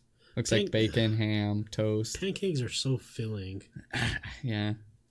I don't know. You I like pancake. I prefer waffles. Oh, me too. French toast on the other end is real good. Is the superior. Yeah. I'm a waffle man, and I don't really like sweets that much. So like this, I couldn't do. Mac Daddy's pancake challenge. Yeah, I couldn't eat a 5-pound pancake. No, thank you. Too sweet and dry. Give me savory. Give me a fucking steak, chicken, eggs. What are you doing right now? What are we doing right now? It is almost 2 o'clock in the fucking morning. We're talking about all this good food. Look at that. Cook me up. Some delicious food. Yeah, fuck that. We're not even gonna look at that anymore. Full English and a pint of the pub is life. That does sound like life. Yeah. Bring it up on the daily. If you eat pancakes in larger chunks and don't chew as much, it's not that filling. I can't do it though. When will it be over? I have no idea. Probably never. Yeah, it just goes off forever. And will it affect the size of my small penis? I mean, it's not going to affect it in a positive way, sadly. We could hope for you, though. Yeah. I'm on the Thoughts and prayers, my guy. Thoughts and prayers. Oh, fuck. But sadly, you tuned into an ending stream right now. Yeah, we're about to get off. We were talking about food, but we're going to call it now. Thank you, everyone, hanging out. Kaleidoscope Bear, we appreciate the engagement tonight. Yeah. Hopefully, we'll see you around again. And everyone else that just watched, we appreciate you. Salty, Googles, everyone else that's been here. Jarl, Meth, Anyone else that's here, Some people. appreciate you. We're gonna play our outro. Thanks for stopping by at the last second, dude. But yeah, we have an outro that shows all our other shit, so we're just gonna play that real quick to end it. You can catch us Wednesday, 11 p.m. Mountain Standard Time, somewhere around there. Yeah. But yeah, we'll see you guys later. What in tarnation, an outro? Hey, partners. Thanks for watching the episode. I'm sure that we were stupid and silly and funny, and you love us. I'm glad you made it to the end. We want to show you the other stuff we got going on in our world. If you scroll down on our Twitch right now, you'll find our About Me, what's going on the podcast, different things like that. We have our links to everything down here. If you want to donate, you can. You don't have to. It helps us out. Here's our schedule for the next upcoming little while. There are streams that come in every once in a while that aren't on the schedule. Our Patreon is one thing that we are trying to take off. We really enjoy Patreon as a service, and they let us do whatever we want. So when you click on this Patreon link that you scroll down below, it will take you over to our page, and this is where you can find some exclusive content that you can't find anywhere else right now. It's not on YouTube. It's not anywhere else. We have a couple podcasts that are privated just for certain reasons. Got a little too rowdy for YouTube. We also have a couple exclusives which are pretty raunchy, especially our classic XXL BBW and Chlamydia, a Forrest and Wes story. The OG story. If you haven't heard that story or haven't heard anyone reference that story, now's the time. It's only $1. It's $1. It helps us a lot, and we also have some deals going on. If you want to up the buck a little bit, we'll give you shout outs. You know, we want to help each other out. Obviously, the other big thing is YouTube. Everyone knows what YouTube is. All of our podcasts, some of our old gaming can be found here. Our new exclusive Bible Boys just went up on Patreon, and also Spooky Boy Things is up on YouTube. Make sure to check those out. We got lots of old gaming, Layers of Fear, Outlast, some of the classics. Watch Forrest get jump scared. And then for some of the new age stuff, we're on Spotify. Everything's on Spotify, and of course iTunes. We have everything uploaded to iTunes. The only other one that we don't have pulled up is Podbean, but Podbean links to all this, so go check it out. Go follow us. Our Twitter is down below on the Twitch as well. Instagram's on there. Facebook is on there. We reply to everyone's messages. And also on iTunes, don't forget to give us that 5-star rating. If you like what we do, we'd really appreciate it. And just remember, the more that you guys help us out, the bigger we get. Of course, the more we're going to help all you out. So, throw us a bone. You know what I'm saying? Really motherfucking appreciate it. But yeah. Thanks for watching the episode. We love you guys. Have a good one. See you guys later. Dad.